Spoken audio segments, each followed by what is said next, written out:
Chapter 4: Europe and the Vice. The only great power to initially protect Germany from the harsher consequences of the Versailles Treaty, Britain ironically became Hitler's primary obstacle in negotiating its revision. This reversal actually conformed to a British policy known as the balance of power. England traditionally supported Europe's weaker states to prevent any one country from becoming too powerful and imposing her will on her neighbors. When the Reich was down and out after World War I, the British favored its recovery, but as German prosperity improved under Hitler, English support declined. That's England, a set of essays the NSDAP published in 1941, pointed out that England no longer regards herself as a member bound by fate to the European community, but as the motherland of an overseas colonial empire.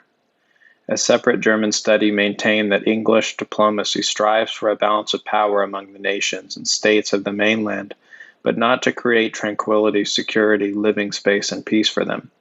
On the contrary, it is purely to square them off against one another in as equal, long, and lingering a struggle as possible.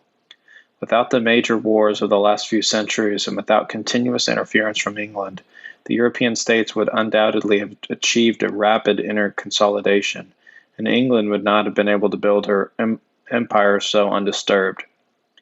That's England summarized that for the English, it was never a matter of protecting the weak, but always of securing their own power. The British opposed awarding German territory to Poland in 1919. Their disapproval of France's military occupation of the Ruhr in 1923 discouraged the French from joining with de Piłsudski to attack Germany. Many prominent Englishmen, among them the editorial staff of the London Times, supported the Reich's right to rearm. The Daily Express argued that Germany only wanted parity, but France wanted superiority. Once Chancellor, Hitler hoped to nurture good relations with England. In January 1934, he ordered the army to return the kettle drums of the Gordon Highlanders, which the Germans had captured on the battlefield in 1914. At a ceremony in the Berlin War Ministry, the Germans presented the former trophies to Sir Jan Hamilton to restore them to the regiment in Scotland. Hitler also concluded the Anglo-German Naval Agreement in June 1935, which imposed restrictions on German rearmament, but not on England. Hitler additionally gave a conciliatory interview to Ward Price, the European correspondent of the Daily Mail. On August 4, 1914, I was very distressed that the two great Germanic peoples who had lived at peace with one another throughout all the disputes and fluctuations in human history for so many centuries were drawn into war. I would be pleased if this unfortunate atmosphere would finally come to an end and the two related nations could rediscover their old friendship. The assertion that the German people are enthusiastically preparing for war is a misunderstanding of the German Revolution. We find it simply incomprehensible. We leaders of the German nation had almost without exception been frontline soldiers. I would like to see the frontline soldier who wants to prepare for another war. The Reich's economic revival and development of overseas markets for manufactured goods created competition for England abroad. Hitler's emphasis on German autarky and opposition to free trade, the system of unlimited international exchange of wares promoted by Britain, deepened the rivalry. The Führer's persistent disarmament proposals and endeavors to improve relations with neighboring states provided a basis for a continual unity that was contradictory to English balance of power diplomacy. No less repugnant to Britain was the state form and social structure evolving within Germany. The fall of the Hohenzollern and the Habsburg dynasties in 1918 had substantially diminished the influence of the German aristocracy. The National Socialists were replacing it with a leadership cadre based on talent and initiative rather than on wealth and social status. The British ruling class intuitively sensed the danger of such a revolution, if successful, posed for its own privileged position. German programs to improve the well-being of labor were unprecedented in the British Commonwealth. The German example evoked the specter of English workers demanding disability benefits, safer on-the-job conditions, state-sponsored holidays for their families, and better housing. One German journalist wrote this on the subject. Just when the vacation cruises were about to begin, a representative of the British Consul General arrived at the Hamburg office of the Strength Through Joy organization. He asked whether there were any plans to have German workers' vacation ships put in at English ports. He was instructed to advise us that the British government regards putting in at English harbors or even cruising within sight of the English coast unwelcome. As a champion of liberal democracy, England took umbrage at the German socialist principle of subordinating the rights of the individual to the welfare of the community. English labor objected to the well-publicized dissolution of Germans' trade unions, unaware that protection of the workers was nevertheless a primary thrust of Hitler's chancellorship. Germans who had chosen exile in England influenced British public opinion against the Reich with stories of oppression under National Socialist rule. They received ample coverage in the English media. By 1936, relations between the two countries approached genuine antagonism. Germany's flourishing economy continually increased her leverage in European trade. Rearmament had strengthened Hitler's hand in diplomacy, and the remilitarization of the Rhineland had demonstrated France's inability to check Germany. Furthermore, the Führer supported Italy's conquest of Ethiopia despite League of Nations opposition. England's Foreign Secretary Anthony Eden added to the mix a questionnaire sent in March to Berlin that the Germans considered an affront. It asked whether Germany was ready to conclude sincere treaties she would adhere to. Hitler appointed Ribbentrop ambassador to Britain in August. His primary mission was to win the English for the anti-Comintern. Arriving in London in October, Ribbentrop declared that he had come to warn his host nation of the dangers of Bolshevism and to negotiate an alliance against the Soviet Union. Eden put such notions to rest. In a speech at Leamington on November 20th, he announced that a lasting arrangement with Germany could only be realized within the framework of the British-sponsored general settlement in Europe. Hitler understood this as a slightly revised edition of the Versailles Construction. Winston Churchill, a career politician who had held various administrative posts over the previous decades, was already vocalizing the anti-German sentiments that earned him and his devotees the nickname War Party in Hitler's vocabulary. Exaggerating the strength of Germany's terrible war machine, he predicted that her demands for a free hand in Eastern and Southern Europe, and for the return of her colonies, may lead to war. An editorial in the periodical German Diplomatic Political Correspondence gives insight into the impasse in Anglo-German resolutions.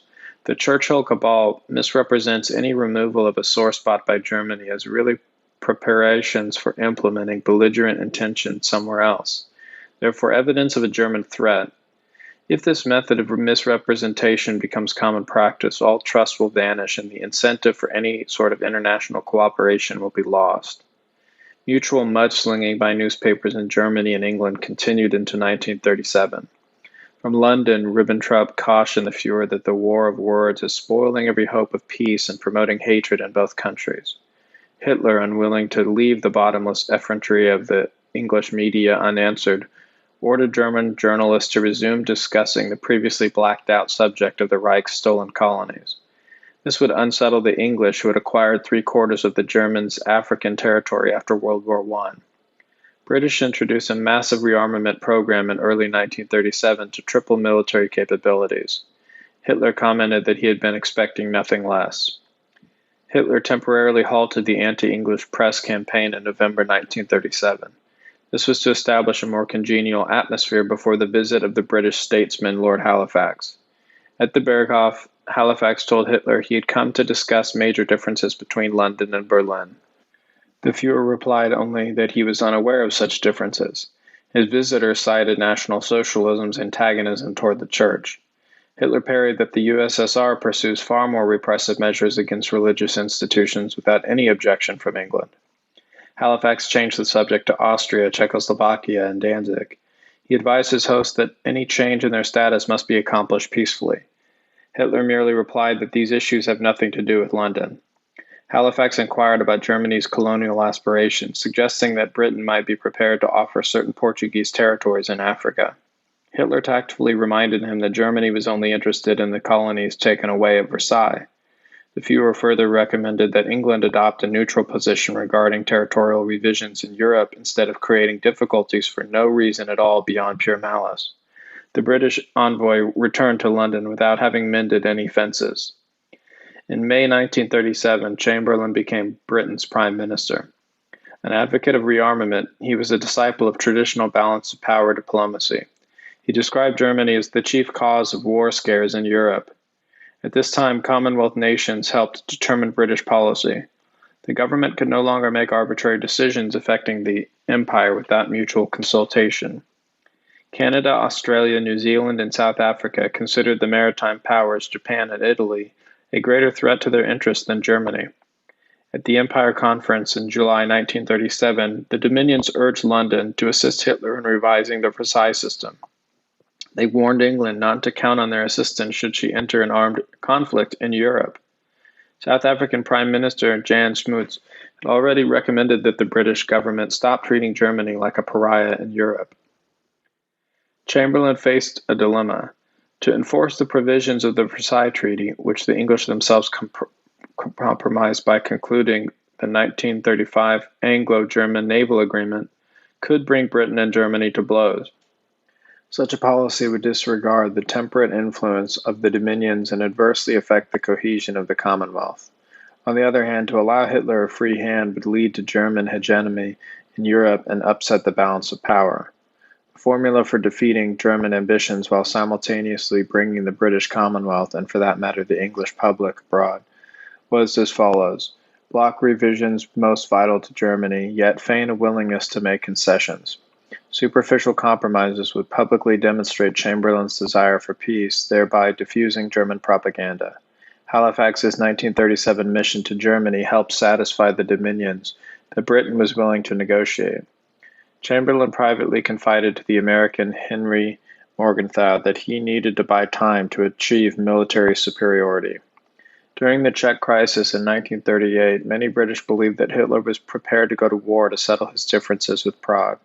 Chamberlain told Daladier in April that Britain's arms program, somewhat neglected from 1925 to 1935, was just getting underway again. Only when this program was complete, he explained, could England wage war anew. In July, Chamberlain asked Arthur Robinson of the Supply Board when their country would be in a position to fight the Germans.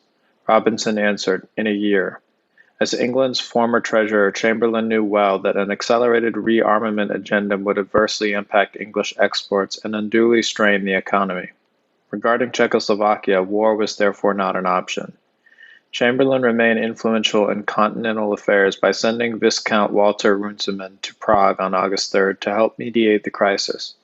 French and Czech observers were skeptical. The French diplomat René Massigli told the Czechoslovakian ambassador in Paris, Stefan Ossowski, that the English know it will come down to a war and are trying everything to delay it. Gaining time plays a significant, if not decisive, role in sending Lord Runciman to Prague. Sir Arthur Street, the Undersecretary in the British Air Ministry, said he will have the English Air Force ready in 6 months.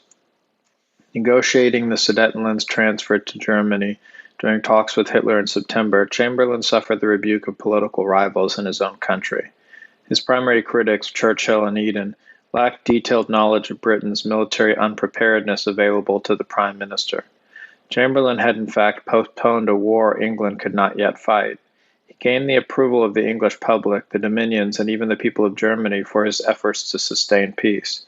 Furthermore, he parried German propaganda's charge that Britain was attempting to encircle Germany with enemies. One who saw rearmament as a factor was Charles Corbin, the French ambassador in London. He wrote Paris that the British wished to avoid at all costs the reproach that in case a conflict breaks out and England becomes compelled to declare herself against Germany, she had not done everything to allay the fear of encirclement which Hitler has emphasized in the course of the last few months. Only in this way does she expect to gain the unanimous acceptance of the British public, which is indispensable for mobilizing all forces of the country. Less than a week after signing the Munich Accord, Chamberlain announced an increase in armament spending from $400 million to $800 million per annum. The planned construction of 11,000 new combat aircraft over the next 14 months, and the formation of 19 more army divisions. This must have been welcome news to Britain's Foreign Secretary. According to the minutes of the September 25, 1938 cabinet session, Lord Halifax felt some uncertainty about the ultimate end which he wished to see accomplished, namely the destruction of Nazism. Halifax also speculated that if Hitler was driven to war, the result might be to help bring down the Nazi regime. The anti-German tenor of the British press did not abate. The Parliamentary War Party placed increasing pressure on Chamberlain. The German media was not shy in response. It quoted the New York Times, May 9, 1938, reporting on a speech by Churchill in Manchester. Churchill proposes encircling Germany. According to one German journalist, the British believed that without a two-front war against Germany, a war is not winnable for England. Anglo-French newspapers repeatedly censured Hitler for alleging war scares. The English also provided some of their own. On December 6, 1938, their deputy ambassador in Berlin, Sir Yvonne Kirkpatrick, warned the British Foreign Office that the German Air Force is preparing to bomb London. A German staff officer supposedly leaked Hitler's secret plan to a member of the British mission in a Berlin park after dark. No such operation was in fact even contemplated, nor was the Luftwaffe yet equipped for one.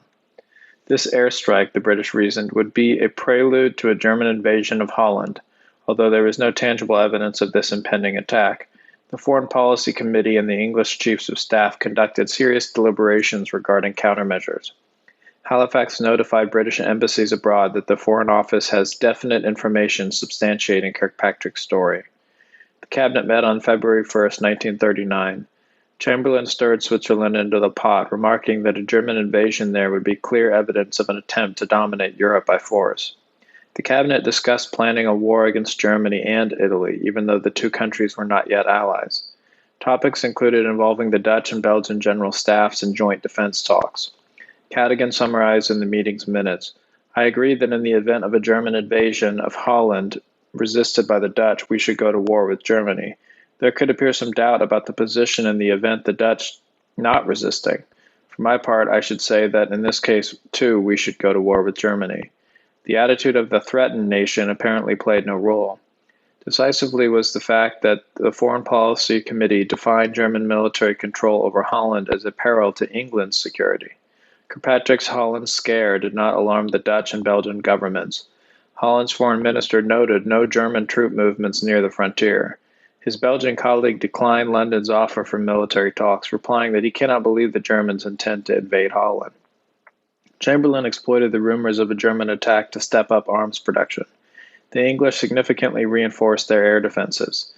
That the British government and normally well-informed Foreign Office could base allegations of such far-reaching war preparations on Kirkpatrick's insubstantial story suggests that Hitler was offering little in the way of genuine exploitable war scares to publicly justify such measures.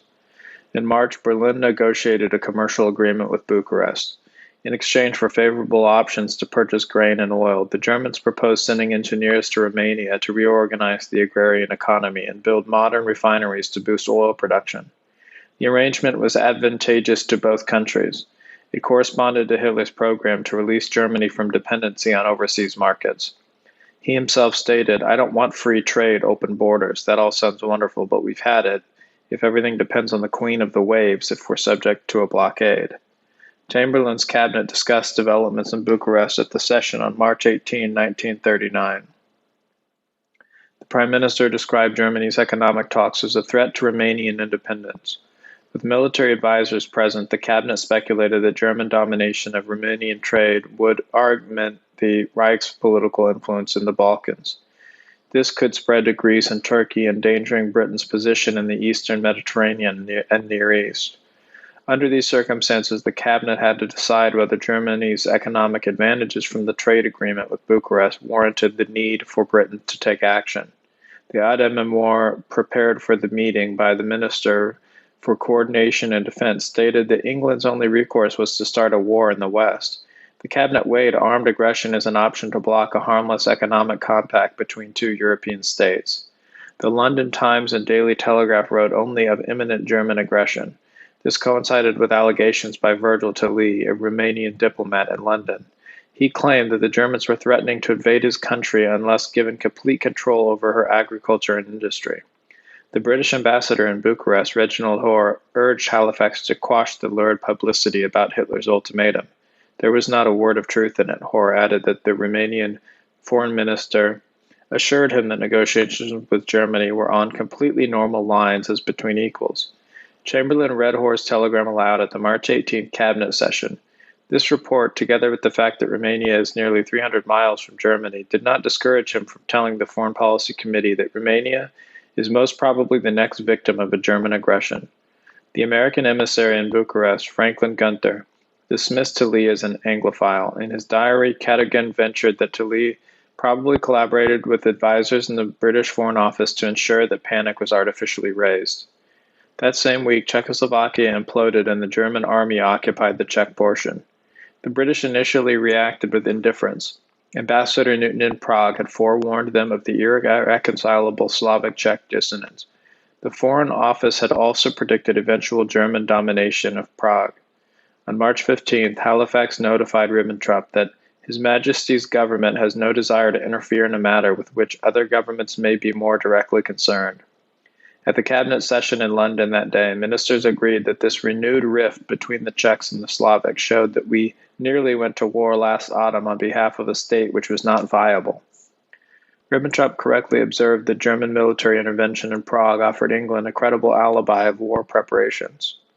Speaking in Birmingham just 2 days later, Chamberlain asked, "Is this in fact a step in the direction of an attempt to dominate the world by force?" Though informed of the genuine causes of Czechoslovakia's collapse, Halifax attributed it solely to German military action. Even though the Bank of England remitted $6 million in Czech gold reserves to the German administration in Prague, Halifax condemned his new administration as devoid of any basis of legality, an indication of the legitimacy English leaders still attached to the Versailles system. Chamberlain accused Hitler of a breach of faith. The Prime Minister cited the document both statesmen had signed in Munich on September 30, 1938, pledging to discuss matters of mutual concern before taking action, and the Führer's assurance that the Sudetenland was his last territorial demand in Europe. Hitler had supposedly broken his word since he had promised in a Berlin speech last September 26 that he had no further interest in the Czech state after Munich. The September 30 document Chamberlain referred to reads, "We are resolved that the methods of consultation shall be the method adopted to deal with any other questions that may concern our two countries." The German text of the agreement translates to the verb betreffen, affect, for the English word concern. From Hitler's standpoint, his arrangement with Haka did not affect England, hence no consultation was required. As for the Berlin speech, Hitler said word for word, "I assured him that from the moment that Czechoslovakia resolves her other problems, that means when the Czechs have come to an arrangement with their minorities peacefully and without using force, then I am no longer interested in the Czech state, and I, for my part, will guarantee it." Hitler made his disinterest in the Czechs and the guarantee of their sovereignty contingent on the solution of the country's minority issues. He in no sense broke his word to Chamberlain. As for the British government's genuine and unpublicized reaction to the events in Prague, Halifax confided to the cabinet it had brought to a natural end the somewhat embarrassing commitment of a guarantee in which we and the French had both been involved. During the March 18 cabinet meeting, Chamberlain's ministers agreed that it would not be possible to protect Romania without an ally in the east. With the Czechs neutralized, the Prime Minister saw Poland as the key to the situation. He proposed asking the Poles whether they were prepared to join ranks with the countries threatened by German aggression. The minutes of the meeting 2 days later revealed the extent of the cabinet's trifling concern for Polish independence. The real issue was if Germany showed signs that she intended to proceed with her march for world domination. "We must take steps to stop her by attacking her on two fronts. We should attack Germany not in order to save a particular victim, but in order to pull down the bully." On March 24th, the next day, the Germans signed the trade agreement with Romania. Halifax met with U.S. Ambassador Joseph Kennedy. Kennedy reported to the State Department that Halifax felt the inevitability of war sooner or later should be met right now. With no evidence whatsoever, Halifax told the cabinet on March 30 that plans had been prepared by Germany for a number of adventures, including an attack on Poland. At this time, Hitler strove for a peaceful settlement, offering the Poles generous concessions in exchange for Danzig's return to the Reich and permission to construct an autobahn across the border.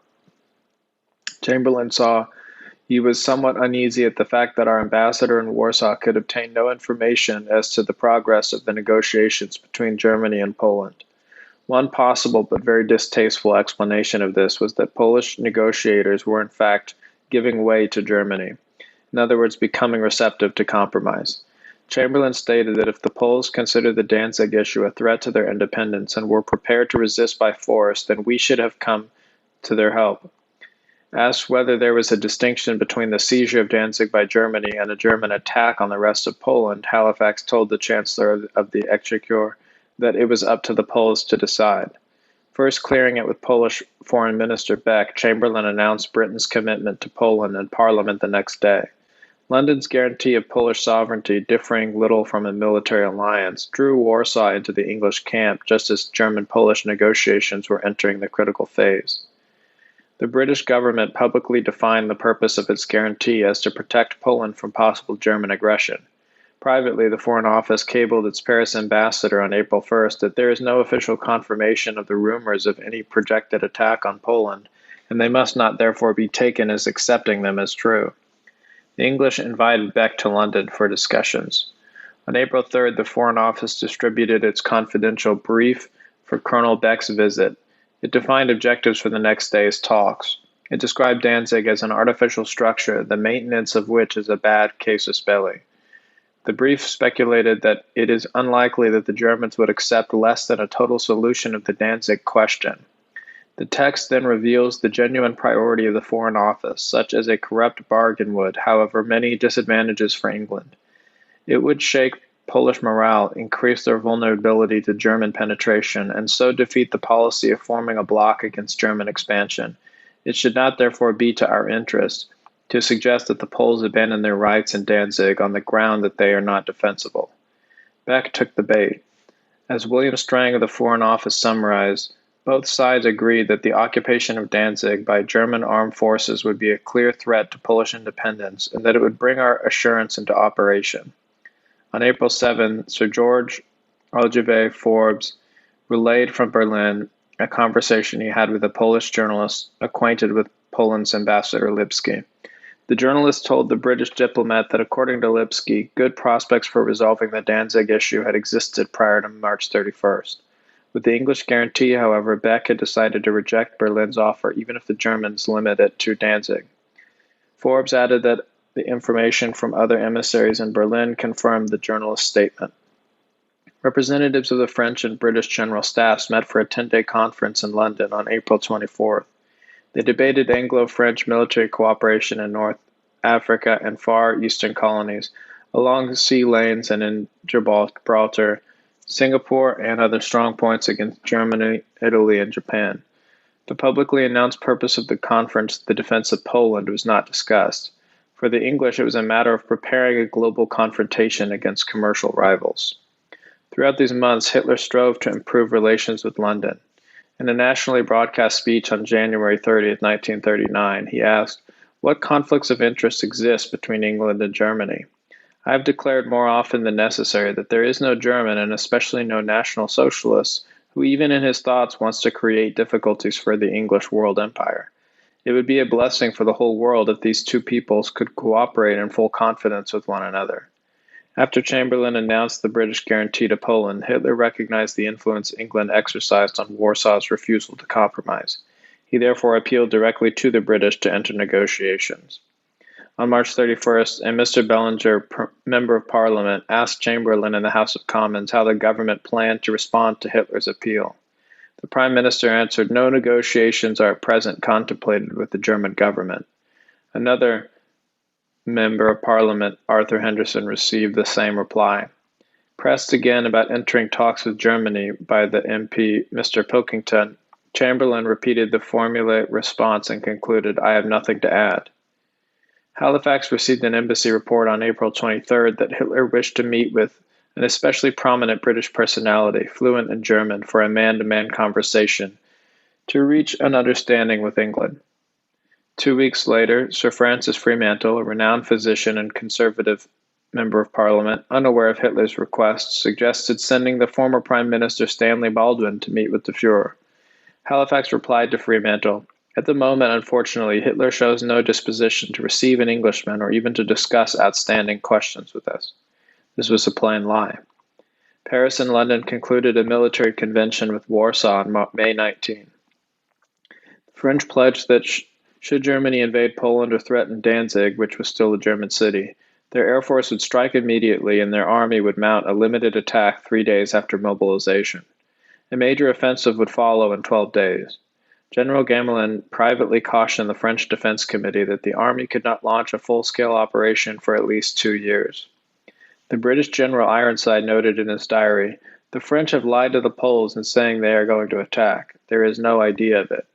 The British and French general staffs have already agreed that the major strategy would be defensive." Neville Henderson advised the Foreign Office in May that the blank check given by His Majesty's government to Poland is obstructing a compromise solution to Danzig. William Strang noted in a memo, "It is probably impossible at this hour for any British cabinet minister to take any step that would appear to be a satisfaction of German ambition at the expense of Poland.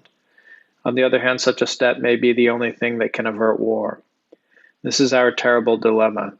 The English decided to let the Poles play their own hand in this question, while acknowledging that this would probably bring Poland and Germany to blows, even though the cabinet had agreed its May 25 session that German claims in Danzig did not go beyond what we ourselves had thought would constitute a reasonable settlement 3 years ago." In June, Cadogan's Secretary Jebb returned from an official visit to Warsaw. He told the Foreign Office that were England to wiggle out of the guarantee, Poland would seriously revise its present position regarding Germany. This was a tacit admission that the British guarantee was responsible for the Poles' refusal to negotiate with Germany. On the 16th, the Foreign Office cabled Ambassador Kinnard in Warsaw, "You have the discretion to inform Colonel Beck, if suitable opportunity offers, that the preparatory measures we had in mind were progressive mobilization measures of all three services."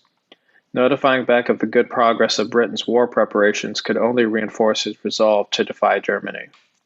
The Assistant Undersecretary of the Foreign Office, Sargent, speculated on July 4, 1939, "We cannot, as matters stand at present, expect Hitler to negotiate with us unless in advance we make him a firm offer of one of or other of the two things he wants from us, either the return of full sovereignty of all the German colonies or their equivalent, or the abandonment of the policy of encirclement by canceling our guarantees to Poland, Romania, and Turkey, and dropping our treaty with Russia."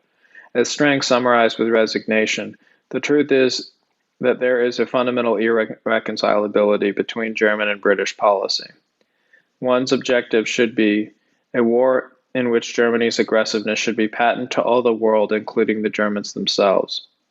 These words, which Henderson cabled to the Foreign Office on May 12, 1939, defined Britain's propaganda goal for the approaching conflict.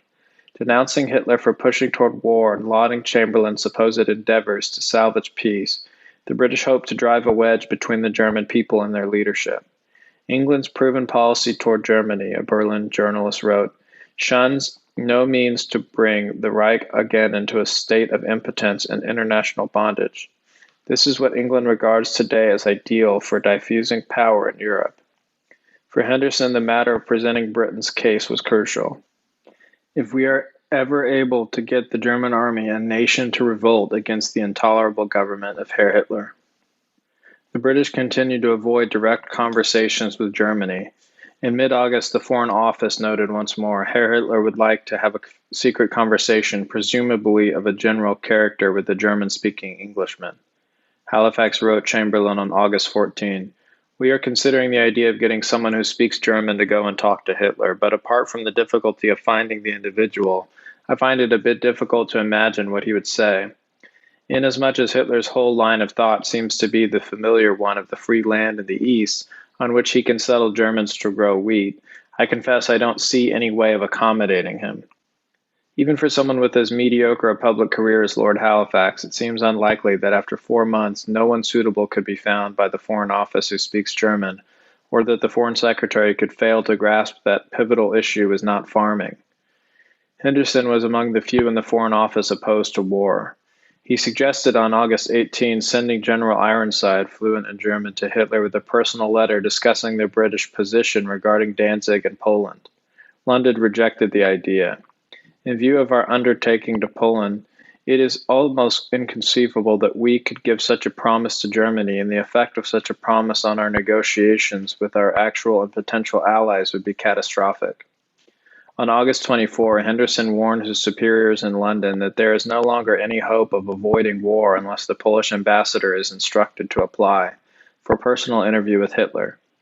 At the cabinet session that day, the ministers agreed to take no steps to pressure Poland to negotiate with Germany. Chamberlain was backed in Parliament within hours, falsely maintaining the Poles were ready at any time to discuss the differences with Germany. Halifax contributed to the Prime Minister's policy of mendacity 2 days later, telling the Polish ambassador in London, Edward Rekusky, Hitler has not given the slightest indication of what he sees as the solution to the German-Polish problem. In another effort to compromise with Britain, the Fuhrer discussed proposals with Henderson at the Berghof on August 25th. The same afternoon, London formally ratified its treaty with Poland. According to Dalarus, the Swedish businessman helping mediate the crisis, the Germans regarded England's pact as a flagrant challenge and a clear statement that she does not want a peaceful resolution. Publicly, Halifax claimed that his office was ready to assist in promoting direct conversation between Poland and Berlin. On August 28, he sent Kennard instructions to ask Beck whether he is ready to negotiate with Germany. Kennard was to reassure Beck that the British are not necessarily recommending a compromise and still stand behind Poland. In this way, Halifax publicly gave the impression that London and Warsaw were prepared to enter talks with Germans to avoid an armed confrontation. In Berlin, Lipski had previously cabled Beck that Henderson told me, took the stand that we should abstain from any conversation with the Reich. Without consulting England, the Polish government declared general mobilization on August 30th. The British cautioned Warsaw that the measure will appear to the international community that Poland is set on war. The Daily Telegraph pointed out that the Poles have not honored their express willingness to negotiate with Germany, but instead called up their armed reserves. The British government immediately confiscated the entire edition. The revised issue, which hit the newsstands, deleted mention of Poland's mobilization. Trusting in Britain's offer to mediate, Hitler read his 16-point Mehrwerter proposals to Henderson. Göring finished the ambassador with a copy of the document to forward to London. Halifax instructed Kennard to inform Beck that Germany has accepted an English suggestion about a 5-power guarantee as a basis for direct Polish-German talks. Instead of disclosing Hitler's Marwin overture, however, Halifax wrote, "It looks as though the German government is working on new proposals." The Marienwerder points were so moderate that were war to break out, Halifax feared it may be difficult to sell the British, French, and American public on the argument that Hitler is forcing Poland to the wall with unreasonable demands. Henderson urged London to keep the proposals out of the press. According to Lady Diane Duff Cooper, wife of the former First Lord of the Admiralty, her husband was horrified upon learning how modest Germany's proposals were. He telephoned the editors of the Daily Telegraph and the Daily Mail and asked them to comment on the Marienwerder plan as negatively as possible. Cadogan fumed in his diary, "They aren't proposals at all, and the most impudent document I have ever seen." Hitler insisted to the English on August 30 that Poland must send an emissary to Berlin authorized to negotiate. Halifax cabled Henderson, "We cannot advise Polish government to comply with this procedure, which is wholly unreasonable." Frank Roberts in the Foreign Office remarked, "It is of course unreasonable to expect that we can produce a Polish representative in Berlin today." So outrageous was Hitler's demand that it was not even forwarded to Warsaw until 24 hours later. The next day, Henderson sent Forbes to the Polish embassy to show Lipski the Marienwerder proposals. Dalarus accompanied Forbes. Dalarus read Lipski the 16 points, describing them as a reasonable basis for an honorable settlement. His host remained unmoved, saying the terms are out of the question. Returning to the British embassy with Forbes, Dalarus received Henderson's permission to telephone number 10 Downing Street, the Prime Minister's office in London. Dalarus stated on the line that the Marienwerder proposal had been formulated in order to show how extremely anxious the Fuhrer was to reach an agreement with Great Britain. As Cadogan reported in a memo, the Swede further blamed the Poles for obstructing possibilities of negotiation. With Europe only hours from war, Halifax responded by admonishing Henderson, "In the future, please prevent persons not belonging to the English mission from using its telephone line." Throughout August, the English exerted none of the substantial influence over Poland to bring Warsaw to the conference table. Beck confided to U.S. Ambassador Anthony Biddle that he based Polish foreign policy on the orientation of the Western powers. London's unconditional support encouraged Beck in his decision to defy and provoke Berlin. For their part, Halifax and Chamberlain were aware of the effect maintaining a potential hostile military presence in Germany's flank would exercise on Hitler. According to a Foreign Office memo, aides kept Halifax supplied with information which supported Henderson's line that Hitler was unlikely to risk his life's work on the throw of the dice of war unless he felt encircled. Duff Cooper's remark, "In Munich we lost 35 superbly equipped divisions," referring to the Czech army. The Germans interpreted as proof of England's hostile intentions. Had Chamberlain compelled with the Poles to peacefully resolve the Danzig and minority issues with Hitler, then England would have lost Poland as an ally. The Polish diplomat Count Lubinsky confessed that without Chamberlain's guarantee, a settlement with Germany could be very easily reached. On September 1, 1939, the German invasion of Poland began. On its second day, Hitler arranged through his foreign minister another appeal to England. He offered to withdraw his army from Poland and compensate the Poles for damages if London would mediate the Danzig corridor dispute. Chamberlain's response was to declare war on Germany the next day. Allied with England, France followed suit. Halifax commented, "Now we have forced Hitler to war." On September 4th, French and British military leaders, including Gamelin and Ironside, privately agreed not to launch an offensive against the Reich. They also decided against aerial bombardment, fearing German retaliation. At a session of the Inter-Allied Supreme War Council 1 week later, the same general speculated that any significant military pressure on the Germans may cause them to transfer troops from Poland to fight in the West. Anxious to avoid such a development, Chamberlain summarized, "There is no hurry, as time is on our side." Norwood Negebauer, chief of the Polish military mission in London, visited Ironside that same week to solicit aid for his beleaguered nation. The British general, short of time, terminated the interview. The German army overran Poland in 3 weeks. Entering exile in Romania, Marshal Ridsmigli declared that he never should have trusted the assurance of the Allies. Polish President acknowledged that Poland should have accepted Germany's offer. Hitler looked beyond the immediate, localized perspective of the conflict with Britain. He privately remarked, "England doesn't see that the distribution of power in the world has changed. Europe no longer means the world. Major blocs have formed. Their dimensions are clearly recognizable. They stand outside of the individual European states and any possible combination of balanced alliances. Only a unified Europe can assert itself amid this world of blocs." In Hitler's view, the balance of power had shifted from Europe to the entire globe. The former German army officer Henrik Jordis von Lohrhausen summarized that by 1900, England's Royal Navy and Germany's Continental Army had already represented an unbeatable combination. A prerequisite for Europe's undisputed supremacy in the world was that the pair never turned against one another. Throughout the pre-war years, Hitler had regarded Anglo-German friendship as indispensable for maintaining European world leadership. The failure of this foreign policy objected lead to the continent's abdication as pioneer and steward of civilization, a role it had discharged for centuries with prudence, authority, and majesty. In 1989, in the bleak remoteness of the southern Ural mountain range, Russian archaeologists excavated an abandoned gold mine near Chelyabinsk. Unlike members of related crafts in other countries, they were not digging for prehistoric fossils or for evidence of ancient settlements. Some 300,000 corpses ultimately exhumed from the mine were victims of Soviet purges. Discovery of another mass burial site near Minsk yielded the remains of 102,000 more, including a large number of women. Archaeologists uncovered nearly 50,000 bodies at an isolated grave site between Chabarovsk and Vladivostok, plus 46,000 buried around Gorno-Altaysk, Bykovna, and St. Petersburg. Stalin and Politburo employed mass executions to crush public opposition to their program to transform Russia's agrarian economy into one based on heavy industry.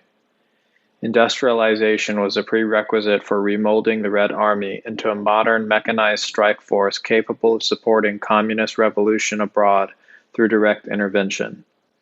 Moscow financed the purchase of the required military technology and machinery from the United States and the Weimar Germany by exporting timber and grain. It brought huge quantities of grain to market annually. Soviet functionaries, aided by the state police, the NKVD, simply confiscated harvests from the rural population.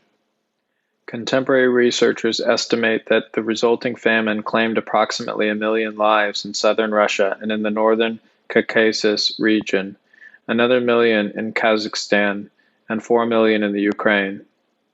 In 1932, at the peak of this state-sponsored mass starvation, Stanislav Kozier, the General Secretary of the Communist Party of the Ukraine, employed the Politburo to provide foodstuffs for the distressed populace. That June, Stalin personally wrote in response, "In my opinion, the Ukraine has received more than it is entitled to." The NKVD combated local resistance to Soviet collectivism through terror and mass arrests. Between May and September 1931, for example, it shipped 1,243,860 farmers and their family members to forced labor camps called gulags, sited in remote and inhospitable regions such as northern Siberia. Over 40% of those deported were children. In May 1935, Soviet records listed 1,222,675 people confined to gulags, almost all of whom had been farmers. A large percentage of them subsequently perished from disease, hunger, and cold. Those who had fought back labeled saboteurs or counter-revolutionaries. In communist jargon, the NKVD dealt with less mercifully. It arrested an estimated 20 million people from 1935 to 1941, 7 million of whom suffered summary execution. In October-November 1937, during a 5-night period, the Leningrad NKVD deputy, Matveev, assisted part-time by another official, personally shot 1,100 inmates. Like democracy, communism was an ideology for export. The Soviet economist Joseph Davidov stated in 1919, "Not peace, but the sword will carry the dictatorship of the proletariat to the world." Marshal Tukhachevsky wrote in 1920, "The war can only end with the establishment of a worldwide proletarian dictatorship." The USSR's secret police chief, Felix Dzerzhinsky, announced, "We're starting to take over the entire world without concern for the sacrifices we must make." The senior Soviet official Karl Radek remarked, "We were always in favor of revolutionary wars. A bayonet is a very important thing and indispensable for introducing communism." Stalin himself said this to a graduating class of Red Army officer cadets. The Soviet Union can be compared to a savage, predatory beast, concealed in ambush in order to lure his prey in and then pounce on him with a single leap. Hitler had no illusions about the Soviet threat. His party membership included German army veterans who had served on the Eastern Front during World War I and had witnessed the Bolshevik Revolution in 1917. Testimony of refugees and reports from diplomatic missions inside Russia provided ample evidence of Soviet intentions and methods. Lenin had publicly stated that the key to Europe's domination was controlling Germany. The Comintern, Moscow's international organization for subversion and revolution, assigned priority to the German Reich and to China. At the Communist Party Congress in January 1934, Stalin told delegates, "The war will not just take place on front lines, but in the enemy's hinterland as well." Hitler made protecting Germany from Soviet aggression the cornerstone of his foreign policy.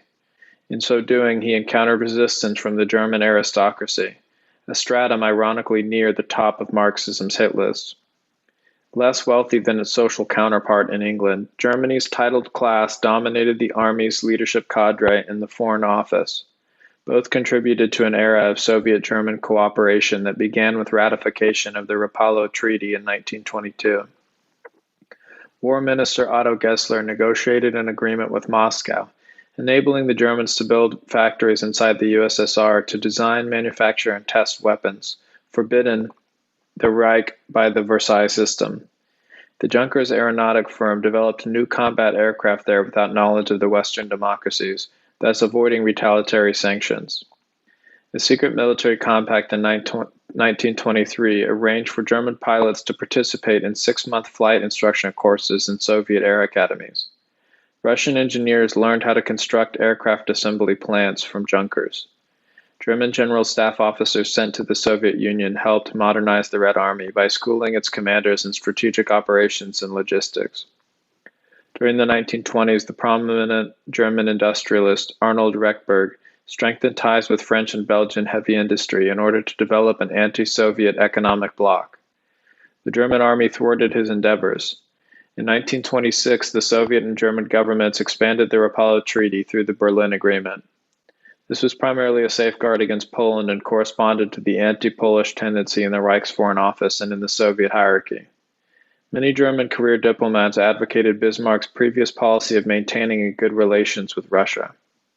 In 1933, the German ambassador in Moscow, Rudolf Nadolny, presented the newly appointed Chancellor Hitler with a memorandum arguing the merits of an Eastern orientation over a pro-Western policy. He pleaded his case to the Führer in a personal interview. Throughout the Weimar period of superficial cooperation, however, the Comintern had worked hand in hand with the Communist Party of Germany to provoke a revolution. Hitler rejected Nadolny's proposal, explaining, "I want nothing to do with these people." The Chancellor favored formation of a Central European bloc to check Soviet expansion. With England and France covering its back during Hitler's first year in office, covert military cooperation with the Red Army came to an end. Germany continued to trade with the USSR, extending a credit of Reichsmarks 200 million in March 1935 to purchase German industrial machinery. But the Führer forbade the export of military hardware to Stalin's empire. Neither France nor England displayed interest in Hitler's concept of an alliance system to check Soviet expansion. Paris concluded a pact with the USSR in May 1935. After the Pyrrhic victory in World War I, the English realized they were too weak to prevent German hegemony in Europe. A two-front war requiring the support of the Soviet Union offered a better prospect for destroying their commercial rival in Central Europe. In 1935, Vansittart, then permanent undersecretary in the British Foreign Office, emphasized the great importance of amalgamating British and Soviet objectives. He later cautioned his colleagues, "For us Englishmen, Russia is in all respects a much less dangerous member of the international community than Germany." London's courtship of the Kremlin led Stalin to relax the Comintern's subversive propaganda in British colonies. The Foreign Office concluded that Britain's imperial interests were best secured by cooperation with Stalin. The German diplomat Ribbentrop conceded, "No one in England wants to see the communist danger." Meanwhile, Hitler saw an emerging Soviet threat in southwestern Europe. Since overthrowing the monarchy in 1931, the Spanish Republic had been fighting for survival against internal extremists. In November 1934, Hitler received a report from Germany's ambassador in Madrid, Count Johann von Welczek, which stated the systematic Bolshevization of Spain, carried on since the fall of the monarchy by the communist anarchist side, represents a European danger. With the conquest of this flanking position, an important stage on the way to communist world revolution will be reached, and Central Europe will be threatened on two sides. Conspiring with fascist radicals known as the Phalange, the Spanish army attempted a coup to overthrow the Republic in July 1936. The rebels considered the present government too weak to prevent a communist takeover. They gained only partial control of the country, which plunged Spain into civil war. The Reich's government at first limited itself to the evacuation by sea and air of some 10,000 Germans residing in Spain. The rebellion's leader, General Franco, solicited Berlin's aid to airlift Spain's African army, comprising nearly 18,000 Spanish foreign legionnaires and 15,570 Moroccans, to the mainland. The Spanish Navy remained loyal to the Republic and would not ferry these well-disciplined professional soldiers from Morocco to reinforce the rebels. Although the Republican government had been friendly to Germany, Hitler decided to help Franco. He told Ribbentrop that were the communists to gain control of Spain, it would only be a question of time before France suffered the same fate. England, the Führer reasoned, was indifferent to these developments, and prominent French politicians advocated militarily assisting the Republican forces, which were saturated with Marxists. Germany would become trapped between the powerful Soviet bloc in the east and a strong communist French-Spanish bloc in the west. In a memorandum composed in August 1936 for top government officials, Hitler wrote, "Marxism, through its victory in Russia, has taken over one of the biggest empires in the world as a jumping-off point for further operations. This has become an ominous issue. A concentrated will to conquer, consolidated in an authoritarian ideology, is assailing an inwardly divided democratic world." The Soviet Union contributed weapons and troops to reinforce the Republican forces. Stalin opined that in peacetime it's impossible to have a communist movement. In Europe, that's strong enough for a Bolshevik party to seize power. A dictatorship of this party will only be possible through a major war. The Soviet Defense Minister, Clement Voroshilov, stated that the purpose of the USSR's commitment in Spain is to tie Hitler down in the West and weaken German militarily. Over the next 3 years, 18,000 German soldiers, primarily Air Force personnel, fought in the Spanish Civil War. German Foreign Minister Neurath defined the deployment as defensive in nature to prevent Spain from falling under Bolshevik domination and infecting the rest of Western Europe. Erhard Milch later remarked that exploiting the Spanish War as an opportunity to test new weapons was neither discussed nor even thought of. In April 1938, Hitler wanted to withdraw his troops to train new Luftwaffe units in Austria, but reluctantly had to keep them in action against the Soviet-backed Republicans. Despite the indirect confrontation in Spain, the USSR began shifting its orientation from the Western democracies toward improving relations with Germany in 1937. The Soviet Commerce Representative D. Kandelaki conducted economic negotiations with the Germans. Eventually, Schnacht and Göring represented the Reich in these two talks. Soviet Trade Commissioner Anastas Mikoyan participated as well. The Kremlin instructor Walter Krivitsky, chief of the Soviet Secret Service for Western Europe, to suspend espionage with Germany in order to cultivate an atmosphere of confidence for discussions. The Red Army remained a potent force in Germany's flank. Soviet arms expenditures in 1936 climbed from 6.5 billion rubles the previous year to 14.8 billion. Stalin gradually discouraged London and Paris from pursuing an alliance with the USSR, extricating himself from his Western commitments by casting doubts on the Red Army's potential. In February 1937, he began receiving lists identifying leading military personnel and civil servants suspected of disloyalty. Of the 44,477 names appearing on the list, Stalin ordered the execution without trial of 38,955. In one day, he condemned 3,167 people, and that evening watched a movie. The victims had not been plotting against the regime, but served as scapegoats for the lack of progress in Stalin's program to modernize the Red Army. The purge of officers cost the Soviet Army 3 of its 5 field marshals, 12 of an original 14 army commanders, 60 of its 67 corps commanders, and 136 of 199 divisional commanders. All 8 admirals lost their lives. Just 10 members of the 108-man military council survived. Of the officers promoted to fill the leadership vacuum, 85% were younger than 35 years of age. Prior to this purge, the Soviet Commissar for Foreign Affairs, Maxim Litvinov, had registered a healthy respect for the Red Army in Western circles. With the decimation of the officer corps sank the esteem of Russia's fighting forces among Allied statesmen. Collective security, the cornerstone of Litvinov's policy to check Germany, collapsed. Hitler benefited from the West's wavering confidence in the USSR's military value during its most vulnerable period, annexing Austria and the Sudetenland in 1938. He remained unwilling to mollify his position on the USSR. In a Reichstag speech on February 20, 1938, he said, "With one state we have not sought a relationship, nor do we wish to establish a closer association, Soviet Russia." Later that year, the Fuhrer began to revise his policy. For 5 years, England and France had turned a cold shoulder to his appeal for friendship. The United States endorsed their strategy to isolate the Reich. Douglas Miller, attached to the U.S. Embassy in Berlin, announced that trade negotiations with Germany in the near future were unlikely. The State Department declared no commerce with the Germans to be its official policy. The Reich imported 80% of its rubber, 60% of its oil, 65% of its iron ore, and 100% of its chrome. The last mineral was indispensable to make steel for armored vehicles and was purchased primarily from Turkey and South Africa. In the event of war, a British nautical blockade would disrupt deliveries. The situation was similar for most other strategic material required by the Reich.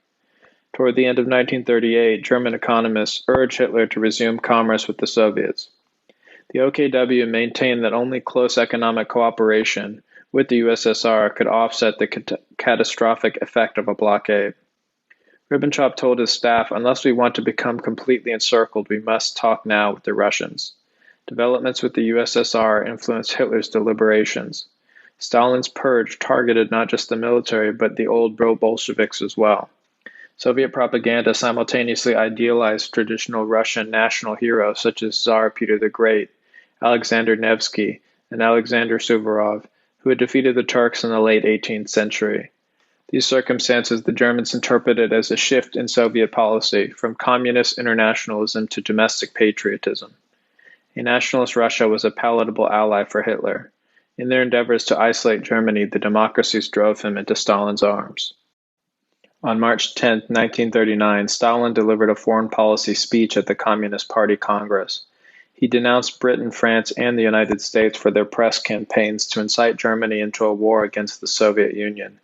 He defined his objective as to observe events cautiously, without giving the war provocateurs, who are accustomed to letting others pull the chestnuts out of the fire for them, the opportunity to drag our country into a conflict. Ribbentrop noted this declaration by Stalin showed that he was thinking about a path to a German-Soviet understanding. When the Germans marched into Prague a few days later, the Russians cooperated with Hitler's diplomatic restructuring of Bohemia and Moravia. In April, the German press discontinued criticism of the Soviet Union. Hitler considered Stalin's dismissal of Litvinov on May 9, 1939, the decisive step toward rapprochement. As Foreign Affairs Commissar, Litvinov had established diplomatic relations with the USA, brought the USSR into the League of Nations, concluded mutual assistance pacts with the Czechoslovakia and France, and promoted an alliance system against Germany. Though Stalin himself ran foreign policy, the removal of the representative publicly associated with collective security was a gesture that impressed Hitler. On May 10th, the Fuhrer discussed the Soviet question with foreign policy advisors Gustav Hilger and Julius Schnorr. Hilger gave Hitler a detailed report on Moscow's endeavor for the last 3 years to improve relations. Less than a month before, for example, Soviet Ambassador Alexei Mirakulov had told Weizsäcker that there was no reason not to normalize and consistently strengthen Soviet-German ties. On May 9th, the Russian diplomat Georgy Astashov had told Schnorr that Stalin was prepared to conclude a non-aggression pact with Germany. He also thanked the Reich's Foreign Office for recent correct press coverage of the Soviet Union. On June 6, Berlin hosted a parade of German military personnel who had served in the Spanish Civil War. In his welcoming speech, Hitler avoided criticism of the Bolshevik menace, which had threatened Spain. He denounced instead the Western democracies for mendacious news reporting. For years, British and French newspapers lied to their readers, claiming Germany and Italy intended to conquer Spain, divide her up, and especially steal her colonies. This way of thinking seems more natural to the representatives of these countries than to us, since robbing colonies is already among acceptable and practiced methods of these democracies. Around this time, Stalin conducted trade negotiations with Anglo-French delegates, not very sincerely, but to indirectly pressure Germany to ally with the USSR. Hitler realized that cooperation with the Russians offered the best chance to tip the scales in his country's favor. Were Moscow to join forces with the Western powers, the Reich would become economically and militarily encircled. The Kremlin hosted an Anglo-French military delegation in August. At the conference, Voroshilov offered to commit 120 infantry divisions, 16 cavalry divisions, and 10,000 tanks to invade Germany in the event of war. France's General Joseph Dumont and England's Admiral Reginald Drax, second-rate negotiators with limited authority, proposed a more or less defensive strategy, a token commitment compared to what the Russians were pledging. Voroshilov insisted that the alliance would be contingent on the Red Army's plight to cross Poland and Romania to reach the German frontier, since both these buffer states controlled territory taken from Russia in 1919. Their governments justifiably feared that once allowed in, the Soviets would permanently occupy the borderline regions. Bucharest and Warsaw rejected the proposal, and the talks failed. Moscow made no attempt to negotiate directly with the Poles to win their cooperation, an indication of Stalin's blasé attitude toward a compact with the Allies. That month, the USSR concluded an expansive trade agreement with the German Reich.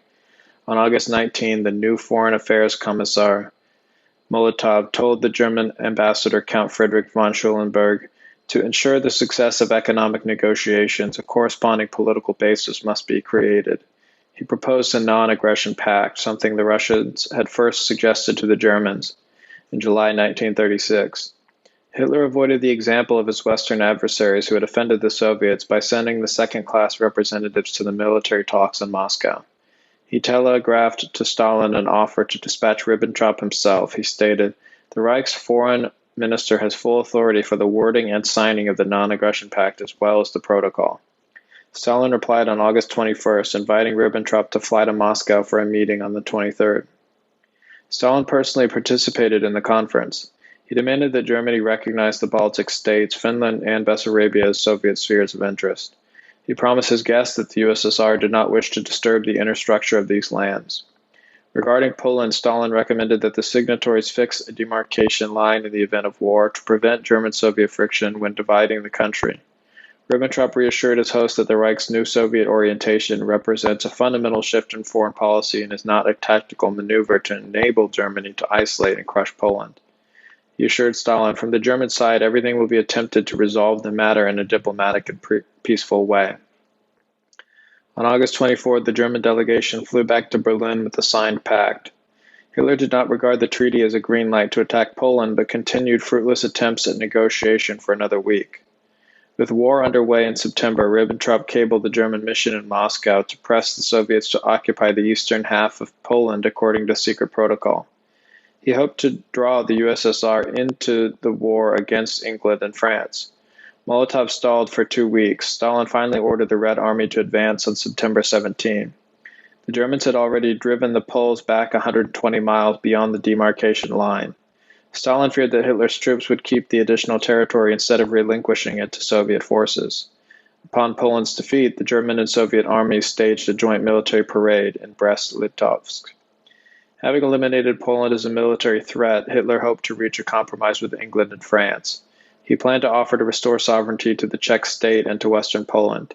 Ribbentrop had advised the Soviet government of this intention in a note on September 15.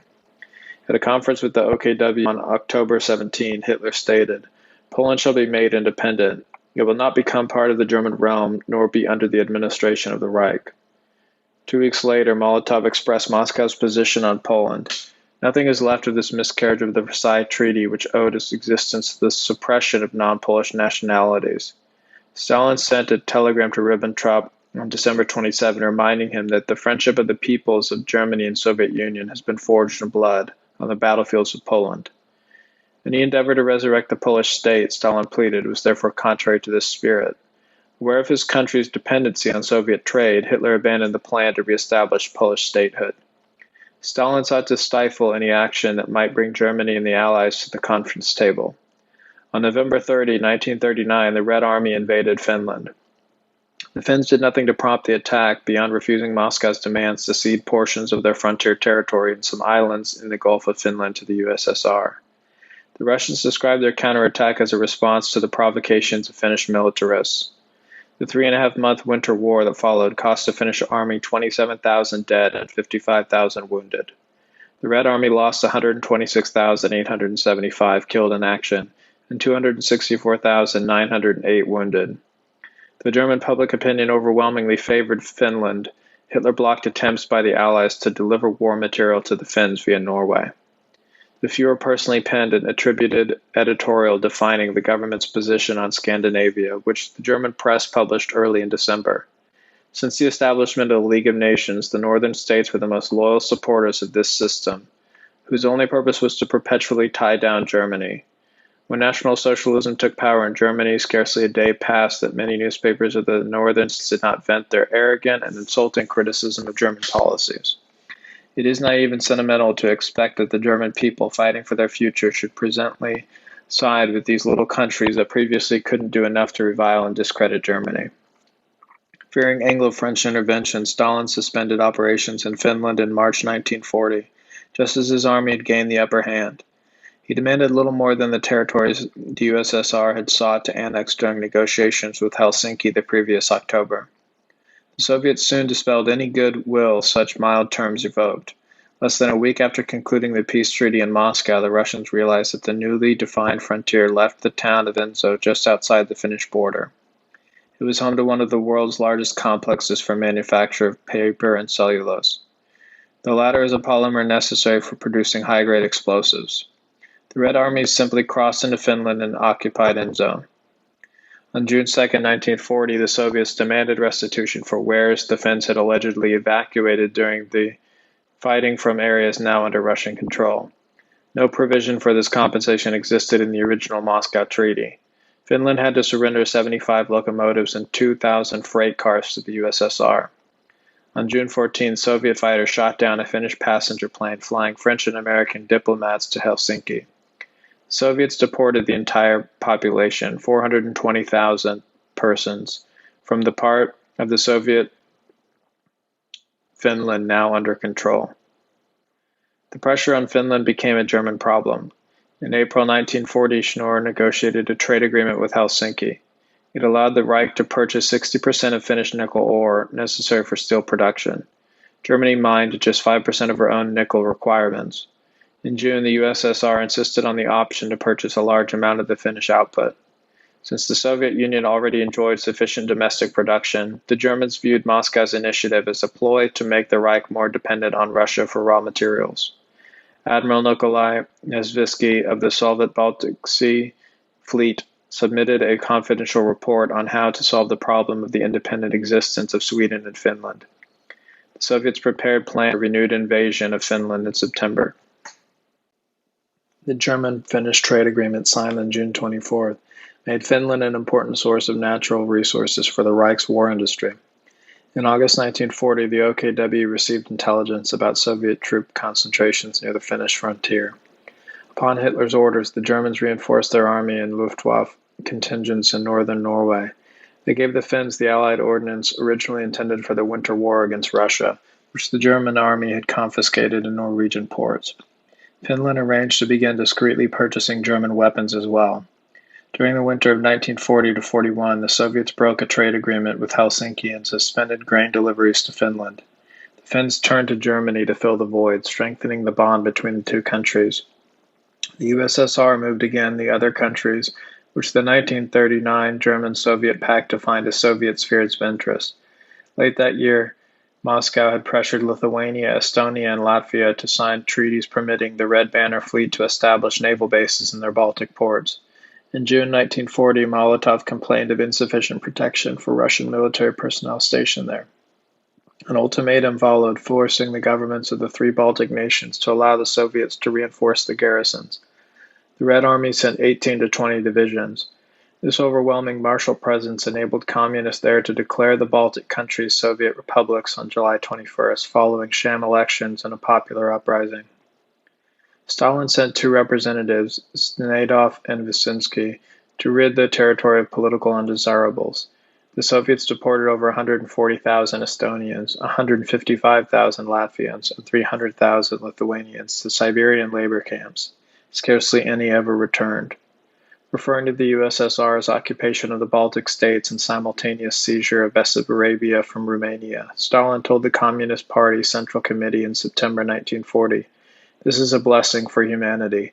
The Lithuanians, White Russians, and Bessarabians, whom we have liberated from oppression by landowners, capitalists, policemen, and similar scum, consider themselves lucky.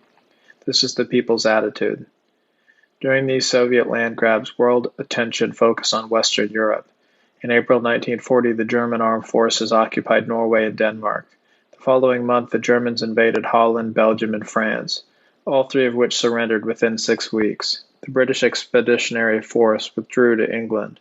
Germany so smoothly vanquished her continental adversaries that Britain went over to defensive. The protracted war of attrition Stalin had predicted would wear out the capitalist states did not materialize. The Reich's augmenting influence over the European economy partially relieved its dependency on Soviet trade. The rapid German victory unsettled Stalin, who expressed the opinion that war with Germany was inevitable. Soviet expansion disquieted Hitler, and Russian efforts to improve relations with England, still at war with Germany, compounded his suspicions. On April 23, 1940, Weizsäcker telegraphed Karl von Ritter, as secretary in the German embassy in Moscow, that yesterday almost every London newspaper wrote about Soviet-English economic talks, supposedly started on Soviet initiative. Weizsäcker directed the German mission to inform Molotov, with respect to the course so far of Soviet deliveries of raw materials. The Reich's government is not satisfied that they correspond to its perception of mutual assistance.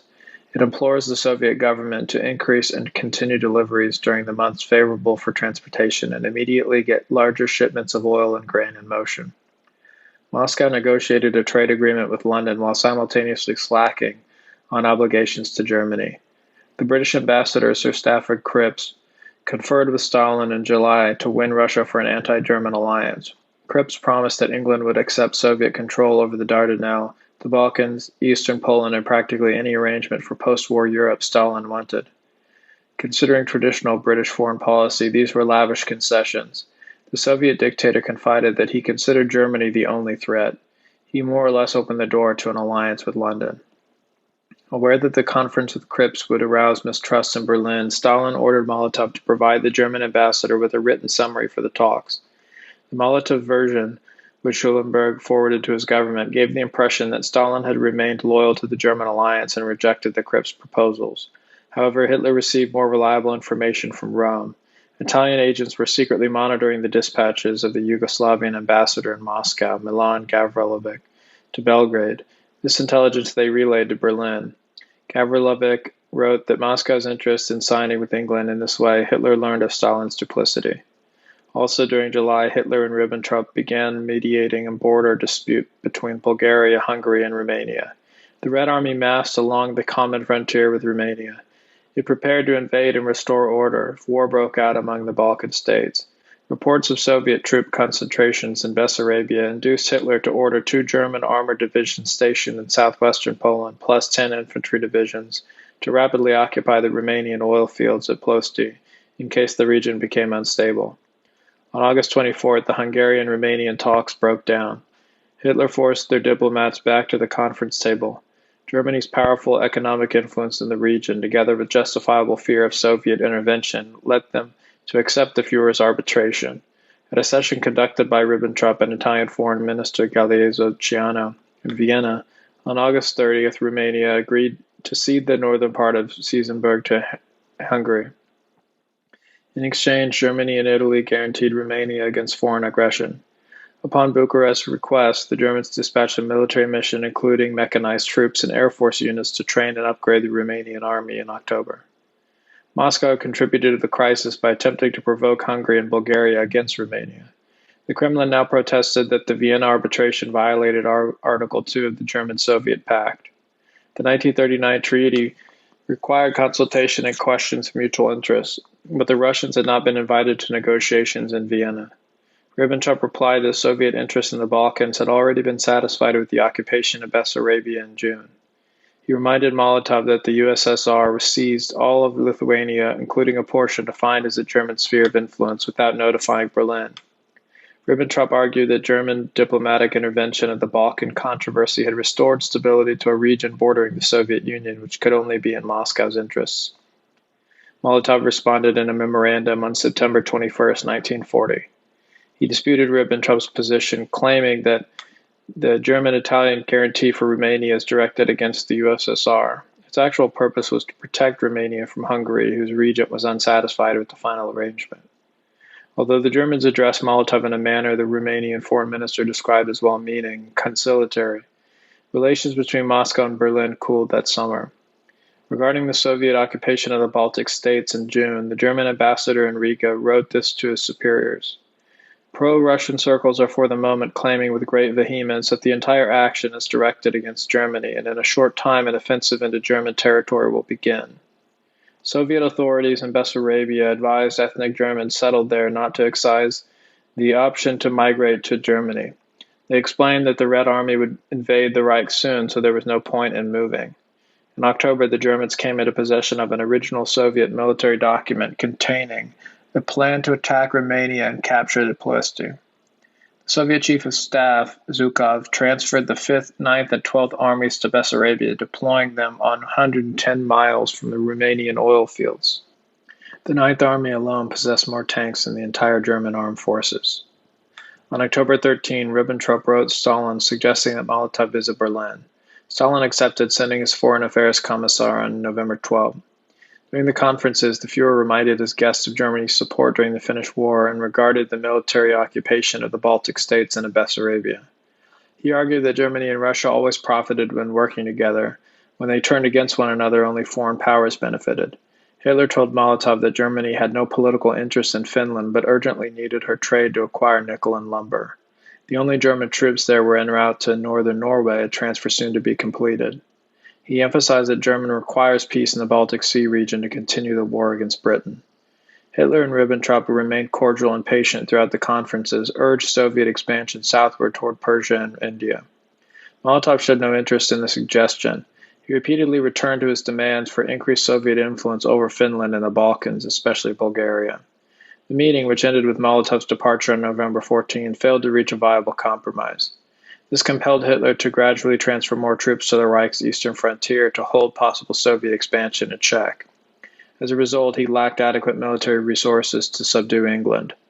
By weakening Germany and indirectly encouraging the British to continue their resistance, Stalin prevented a conclusion of the fighting in the West. An event beyond Hitler's control further disrupted Soviet-German relations. On October 28, Italy, having entered the war on Germany's side in June, launched an unprovoked invasion of Greece. Mussolini's troops suffered heavy losses and made no progress. The tenacity of the Greek defenders, mountainous terrain, bad weather, and the poor leadership and ordnance of the Italian army hampered the offensive. Italian defeats in Greece and Libya against the British subsequently lowered Axis prestige among European neutrals. The Italian press simultaneously publicized Mussolini's claims to certain Yugoslavian territory as well. In August, Yugoslavia's regent, Prince Paul, told the German representative in Belgrade, Victor von Heeren, regarding the attitude toward Germany's position on this aggressive policy of Italy's is of the greatest significance. The people respect Germany but have contempt for Italy. A Yugoslavian diplomat whom the Germans bribed revealed to Berlin details of Moscow's endeavors to win the Balkans for a pan-Slavic and anti-German coalition. In December, Hitler directed the OKW to plan a military expedition against Greece. Athens began accepting British aid with the Royal Air Force to transfer bomber squadrons to Greek airfields. They would be within range of Ploestum. The Germans needed to prevent England from forming a second front in southeastern Europe against Germany, protect the Romanian oil fields, and help the Italian army bogged down in Greece. Hitler hoped that a strong German military presence would persuade Athens to compromise and conclude peace with Italy. The prospect vanished when British troops contingents landed on March 10, 1941, to reinforce the Greeks. The Soviet Union objected when the Germans concentrated troops in southern Romania in January. The German 12th Army planned to cross from there into Bulgaria at the beginning of March and deploy along the country's border with Greece. On January 13, the Soviet news agency TASS announced that the transfer of German troops to Bulgaria was taking place with neither the knowledge nor approval of USSR. Berlin responded that the operation was necessary to keep British forces off the continent. Ribbentrop publicly fixed the strength of the 12th Army on February 12 at the exaggerated figure of 680,000 men. This included an especially high percentage of technological troops with the most modern ordnance, especially armored personnel. The purpose of the boast was to discourage the Russians from risking a military confrontation. They protested in a memorandum to the German Foreign Office. The Soviet government regards the presence of any armed force on Bulgarian territory as a threat to the security of the USSR. Yugoslavia joined Germany's alliance system, the Three-Power Pact, on March 25th. Even though the Reich purchased grain from the country, there was a strong pan-Slavic movement in Yugoslavia, and the armed forces leadership was hostile toward Germany. 2 days later, a military coup toppled the government. The army arrested prominent members of the former administration. The new head of state, General Dusan Simovic, confided to the British that he needed time to upgrade his armed forces, but would then join with the USA, England, and Russia to attack the Germans. Hitler disbelieves Simovic's public pledge to respect Yugoslavia's obligation to the Three-Power Pact.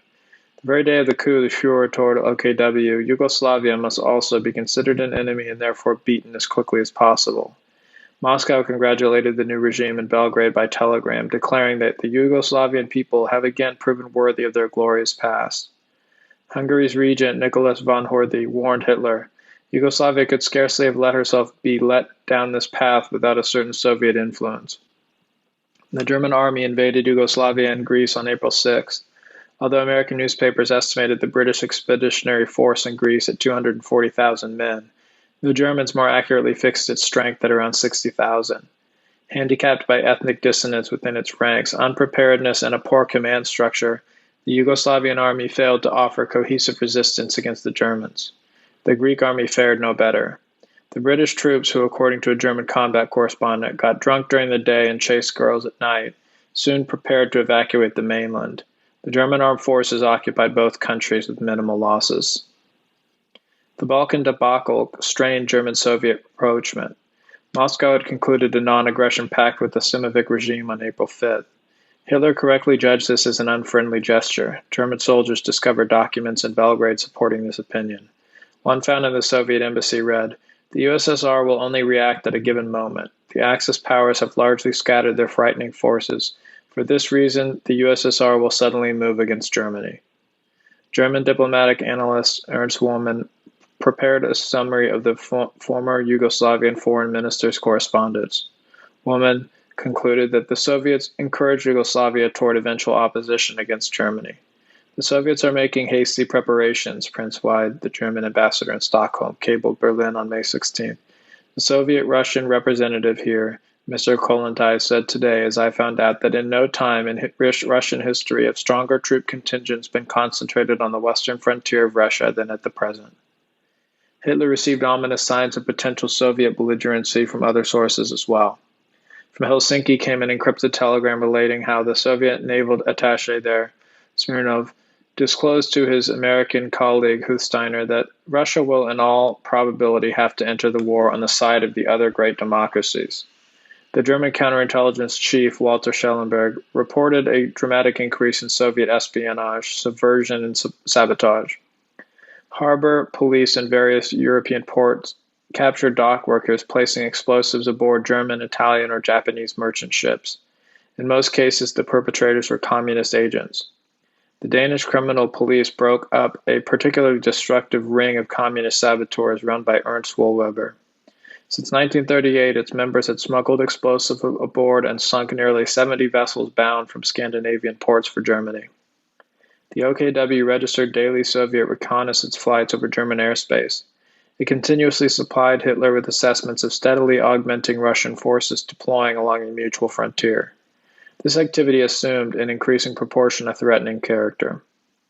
5 weeks after the abortive talks with Molotov in November 1940, Hitler ordered the OKW to plan for an offensive against the USSR. He deliberated for the next several months on whether to exercise the option. After the fall of France, the Führer decided that a direct invasion of the British Isles was too risky. The alternate strategy of challenging English power in the Mediterranean depended largely on the capture of Gibraltar for success. The Germans could not launch an operation against the salient British position unless Spain entered the war, but Franco chose neutrality. With American aid for England mounting, Hitler saw no way of ending the war. The shift in Soviet orientation toward the West evoked the specter of an Anglo-American-Soviet alliance. The Russians could strike at Germany's flanks, Finland and Romania, without warning. This could curtail vital deliverances of nickel and petroleum. The Führer sensed the strategic initiative passing to the hands of his enemies. Only a dramatic thrust could rescue the situation, delivering a knockout blow to Russia before she could join forces with the USA and confront Germany with an overwhelming military coalition. Eliminating the Soviet threat in a rapid campaign would enable the Reich to consolidate its position in Europe and concentrate on the war against England.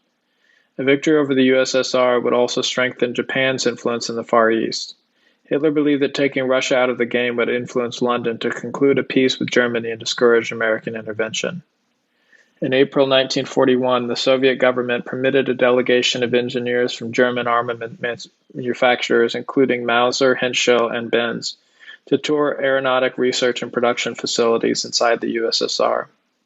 The organization's size and quality of the installations made a telling impression on the visitors. In a detailed evaluation prepared for the Reich's Air Ministry, the German delegates described, among other things, a single Soviet airplane engine factory that was larger than 6 German plants combined.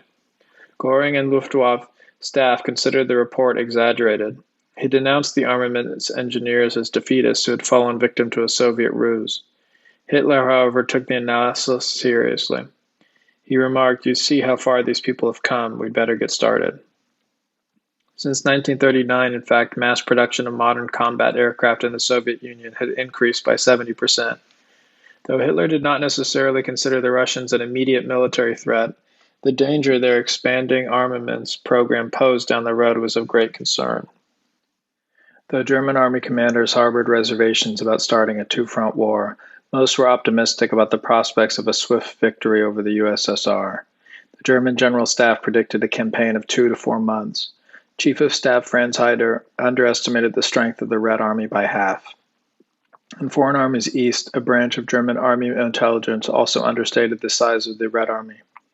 Analysts fixed the number of armored divisions at 10. In reality, the Soviets possessed 100 mechanized divisions, all with armor. The Germans received another disparaging assessment of Russian capabilities from Japan. The Soviet secret police chief in Manchuria, General Ushevkov, defected to the Japanese in 1938. They forwarded the transcripts of his interrogation to the German embassy in Tokyo. Lyashkov described the disorganization and incompetence of Red Army leadership. He offered examples demonstrating that the political structure inside the USSR was unstable, and in the event of a major war, the entire system would collapse. Pursuant to the tradition of the Foreign Office, Ribbentrop tenaciously argued for a compromise with Moscow. On January 10, 1941, the economist Schnorr signed an expansive trade agreement with the Soviet Union, surpassing in scope all previous compacts and clearing away potential bottlenecks in Germany's supply of raw materials. In addition to providing the Reich with Russian oil, cotton, fodder, phosphates, iron ore, scrap metal, chrome, and platinum, the Soviets purchased rubber in the Far East for the Germans and delivered it by rail. The Reich furnished industrial machinery and armaments in return. Schnorr and Ribbentrop presented the trade agreement to Hitler at the Berghof on January 26th. In his lecture, Schnorr pointed out that it would nullify the effect of the English continental blockade. As this was virtually London's only hope for victory, Schnorr concluded that the Russian treaty is a firm basis for an honorable and great peace for Germany. Hitler replied that he cannot give priority to the deliveries necessary for Germany to uphold the new trade agreement. The military situation in the Mediterranean, including North Africa, compelled him to give precedence to the requirements of the German and Italian armed forces. Schnorr wrote later that Ribbentrop's bearing clearly demonstrated that at this time he opposed the Russian war. After some wrangling, the two diplomats persuaded Hitler to approve the treaty. Despite the war against Britain, the Germans were in a solid bargaining position with respect to the Soviet Union. In January 1941, they largely dominated the European economy, and the success of their armed forces against Poland and France had impressed Soviet leaders. The Red Army General Boris Shaposhnikov overestimated the number of tanks and aircraft available to the German armed forces by more than double. The German military was far superior to Finland's, whose soldiers had previously inflicted heavy losses on the Red Army despite being outnumbered. Further, Stalin mistrusted the British. During the 1940 French campaign, the Germans had captured and published Allied plans to U.S. air bases in Turkey to bomb the Russian oil fields in Baku, even though the USSR was a non-belligerent. The purpose was to indirectly disrupt Germany's fuel supply.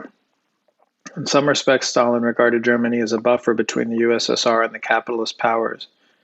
He told Ribbentrop in 1939, "I will never tolerate Germany becoming weak."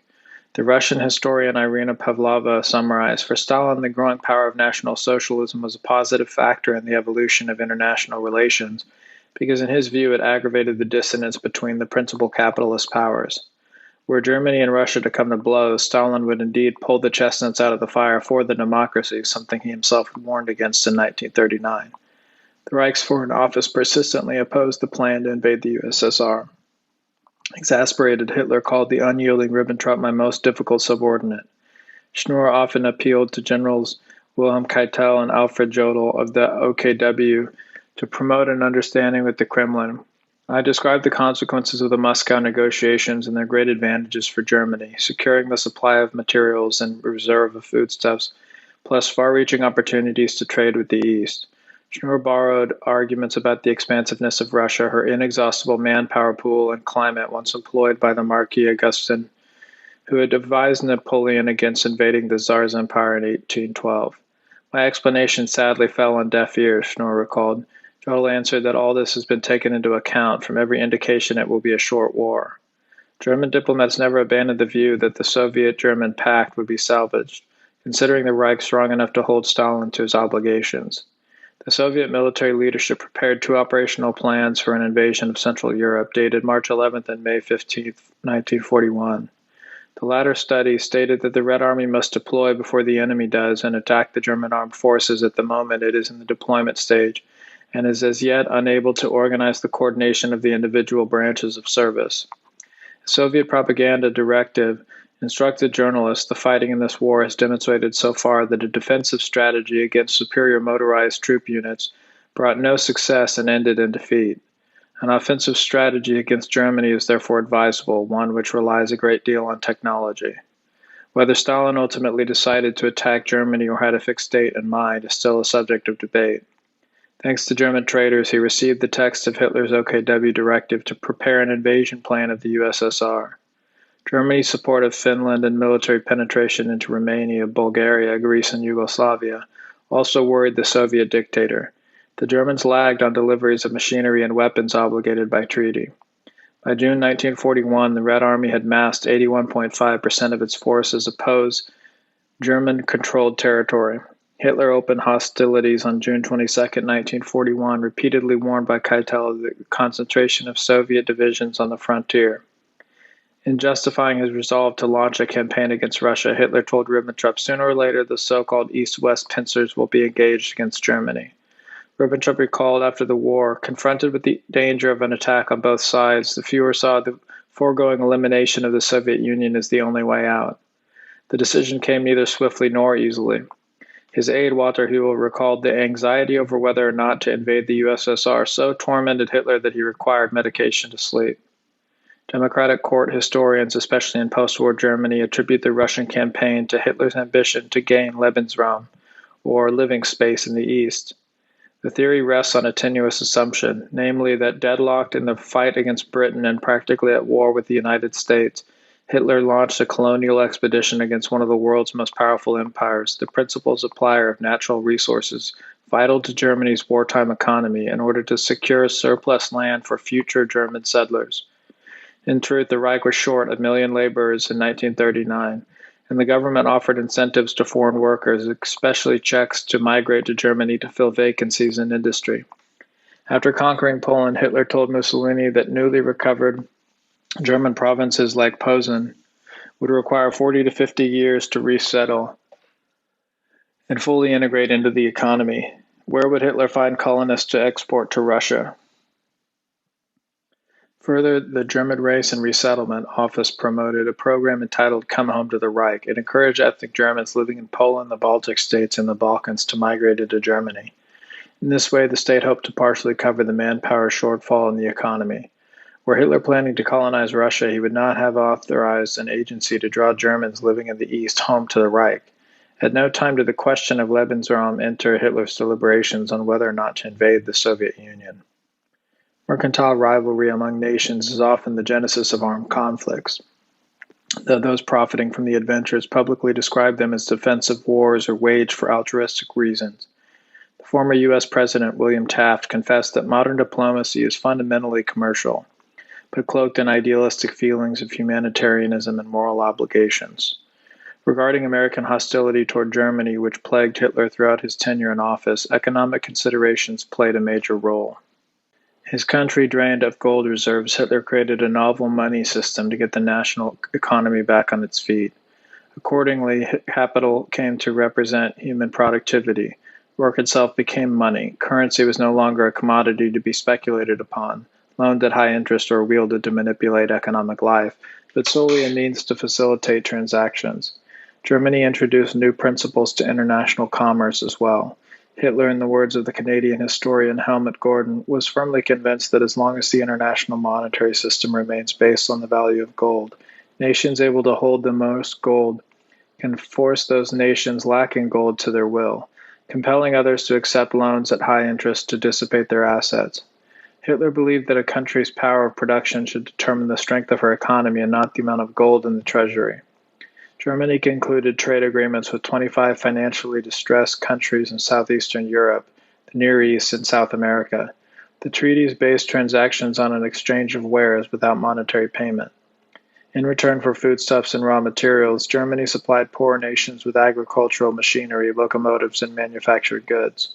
This was a barter system which spared trade partners having to borrow from foreign banks to finance purchases, a relief for countries already in debt during the worldwide depression. The mutually beneficial arrangements gradually deprived the United States, France, and Britain of markets they had previously dominated. Financial institutions in London and New York, accustomed to providing credit to smaller nations, lost a lucrative portion of their international commerce. British General Fuller wrote that Hitler's economic policy of direct barter and subsidized exports struck a deadly blow to British and American trade.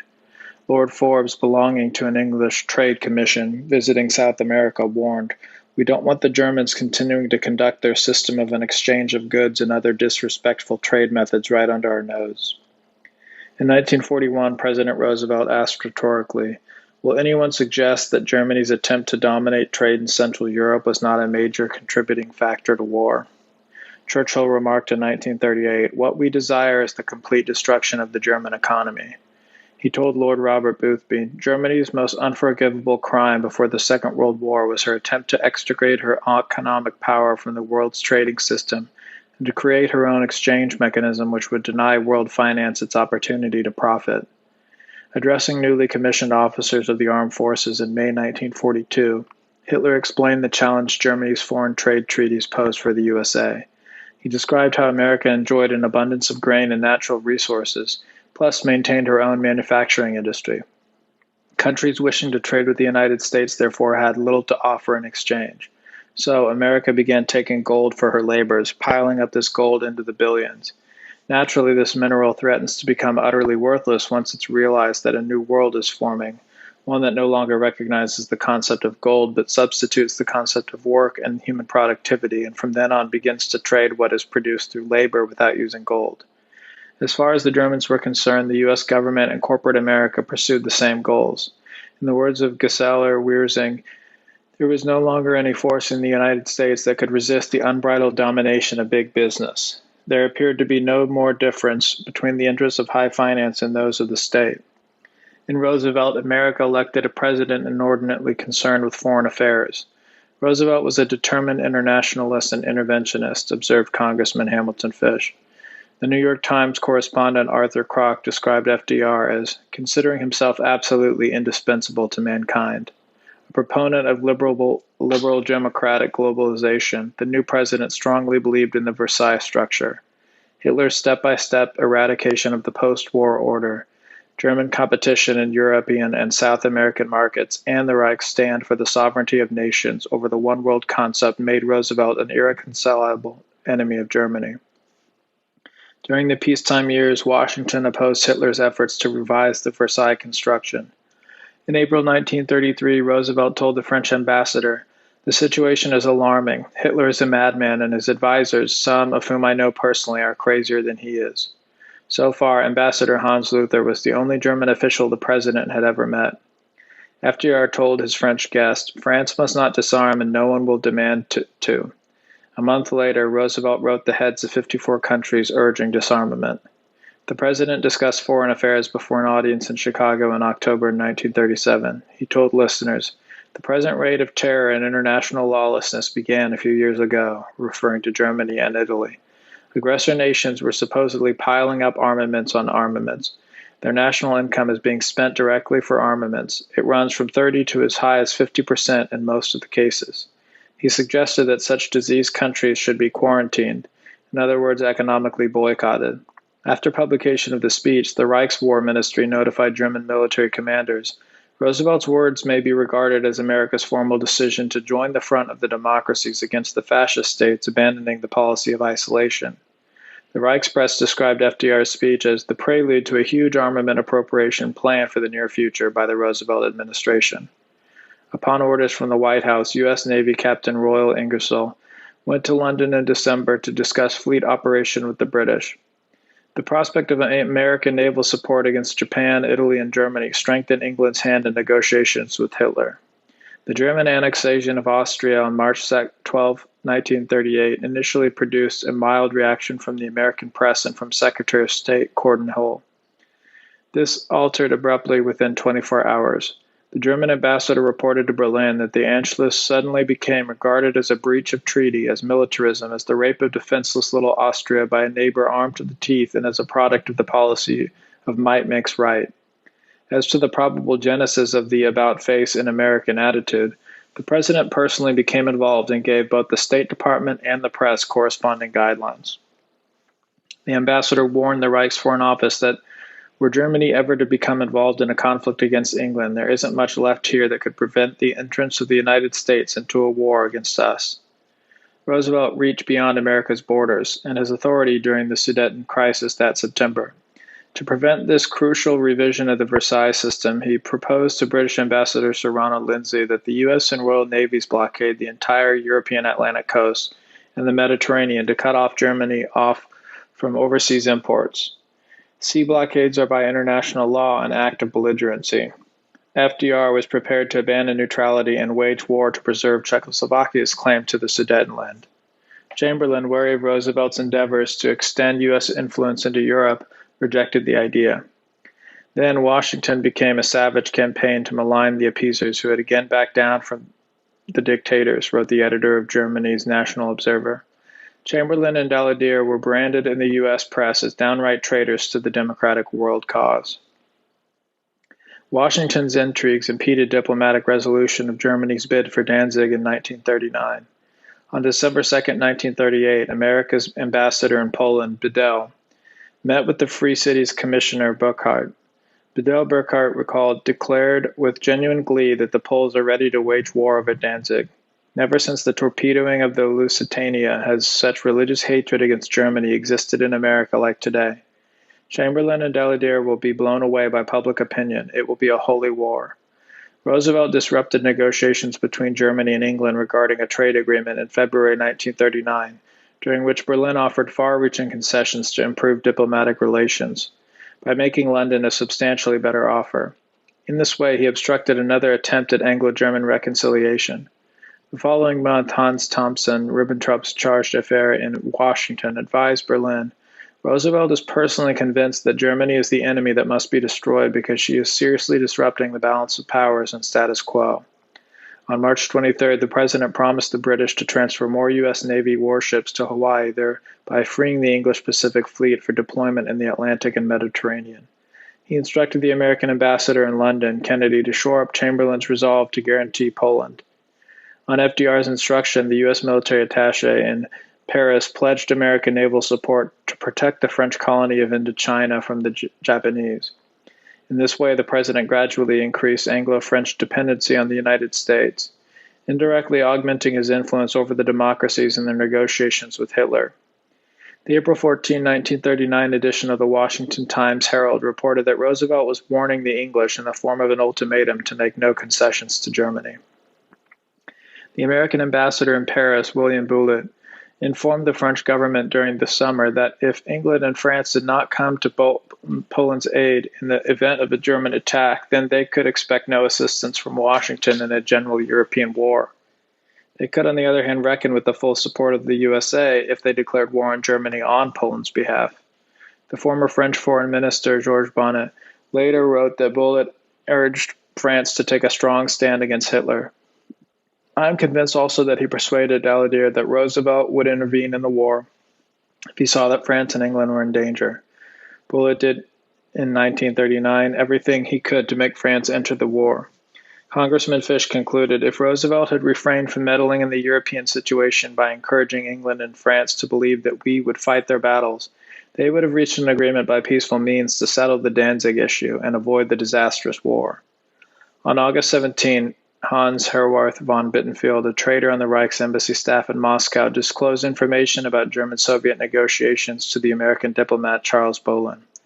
The German government had reassured the Kremlin that there are no conflicts of interest between us regarding the countries from Baltic Sea to Black Sea. It was prepared to discuss every territorial question in Eastern Europe with Stalin. The State Department's Sumner Wells relayed this intelligence to British Ambassador Lindsay. He in turn forwarded news to the German-Soviet understanding, which implied dire consequences for Poland, to the foreign offices in London. A Soviet spy there, Herbert King, notified Stalin of the intrigue. The Soviet dictator most likely assumed that the British would forewarn Beck of the danger facing his country, leading him to seek a rapprochement with Germany. But Stalin overestimated British and American fairness, as a German historian put it. Neither democratic government passed this vital information on to Warsaw. Herwarth also leaked the complete text, including the secret protocol about dividing Poland, of the August 23rd agreement Ribbentrop had concluded in Moscow. Bolin likewise communicated it to Washington. Bullitt, fully aware of the text and import of the German-Soviet secret protocol, told a Polish diplomat in Paris, Count Lukowicz, that document addressed only the status of the Baltic states and not Poland. As a result, Beck remained doubtful about serious cooperation between Moscow and Berlin. The result of Germany's rapid victory over Poland in September, France's passive strategy of defense, and England's token commitment to the Continental War was a stalemate. On October 6, 1939, Hitler addressed the Reichstag asking for a peace conference. Chamberlain himself admitted in his diary that the Fuhrer presented some very attractive proposals. Roosevelt, however, pressured the British not to allow a second Munich. Göring, Hitler's number 2 man, met with the American consul general in Berlin on October 9th and urged that FDR mediate peace talks. Offering to travel to Washington personally to represent Germany in the negotiations, Göring expressed Berlin's willingness to reestablish Polish and Czech independence as a demonstration of good faith. Roosevelt formally refused to arbitrate a ceasefire. During a press conference that month, he described the German offer as the product of anonymous subordinates in the Reich's propaganda ministry and without substance. 2 American tycoons visited Germany in October, hoping to open the road to negotiations. On the 19th, Göring told James Mooney, a senior executive at General Motors, "If we could conclude a treaty with the English today, we'll throw Russia and Japan overboard tomorrow." Göring again offered to reinstate Poland and the Czech state to William Davis, a Texas oil magnate, on a semi-official visit to Berlin. Even American newspapers acknowledged that, considering Roosevelt's outspoken hostility toward Germany, for the Germans to nominate him and accept his judgment as arbiter in a peace conference was a generous concession. Upon returning home, Davis was unable to obtain an audience with the president. Hull yanked his passport to prevent Mr. Davis from returning to Europe and interfering with the progress of the war. In Warsaw, Ribbentrop's staff compiled the pre-war diplomatic correspondence between Warsaw and its missions in Washington, London, and Paris. A newspaper published the content on October 27. Its editor summarized, "The Polish documents proved that Roosevelt's diplomacy bear a major, if not the greatest measure of responsibility for the outbreak of the English war." One letter, for example, was from the Polish General Staff to Beck. It quoted the American military attaché, Commander Gade, as promising Poland 1,000 airplanes as soon as the war begins. The Polish staff officer described Gade as a man who enjoys the confidence of Roosevelt and is a personal friend of his. He is very unfriendly towards Germany and personally very wealthy.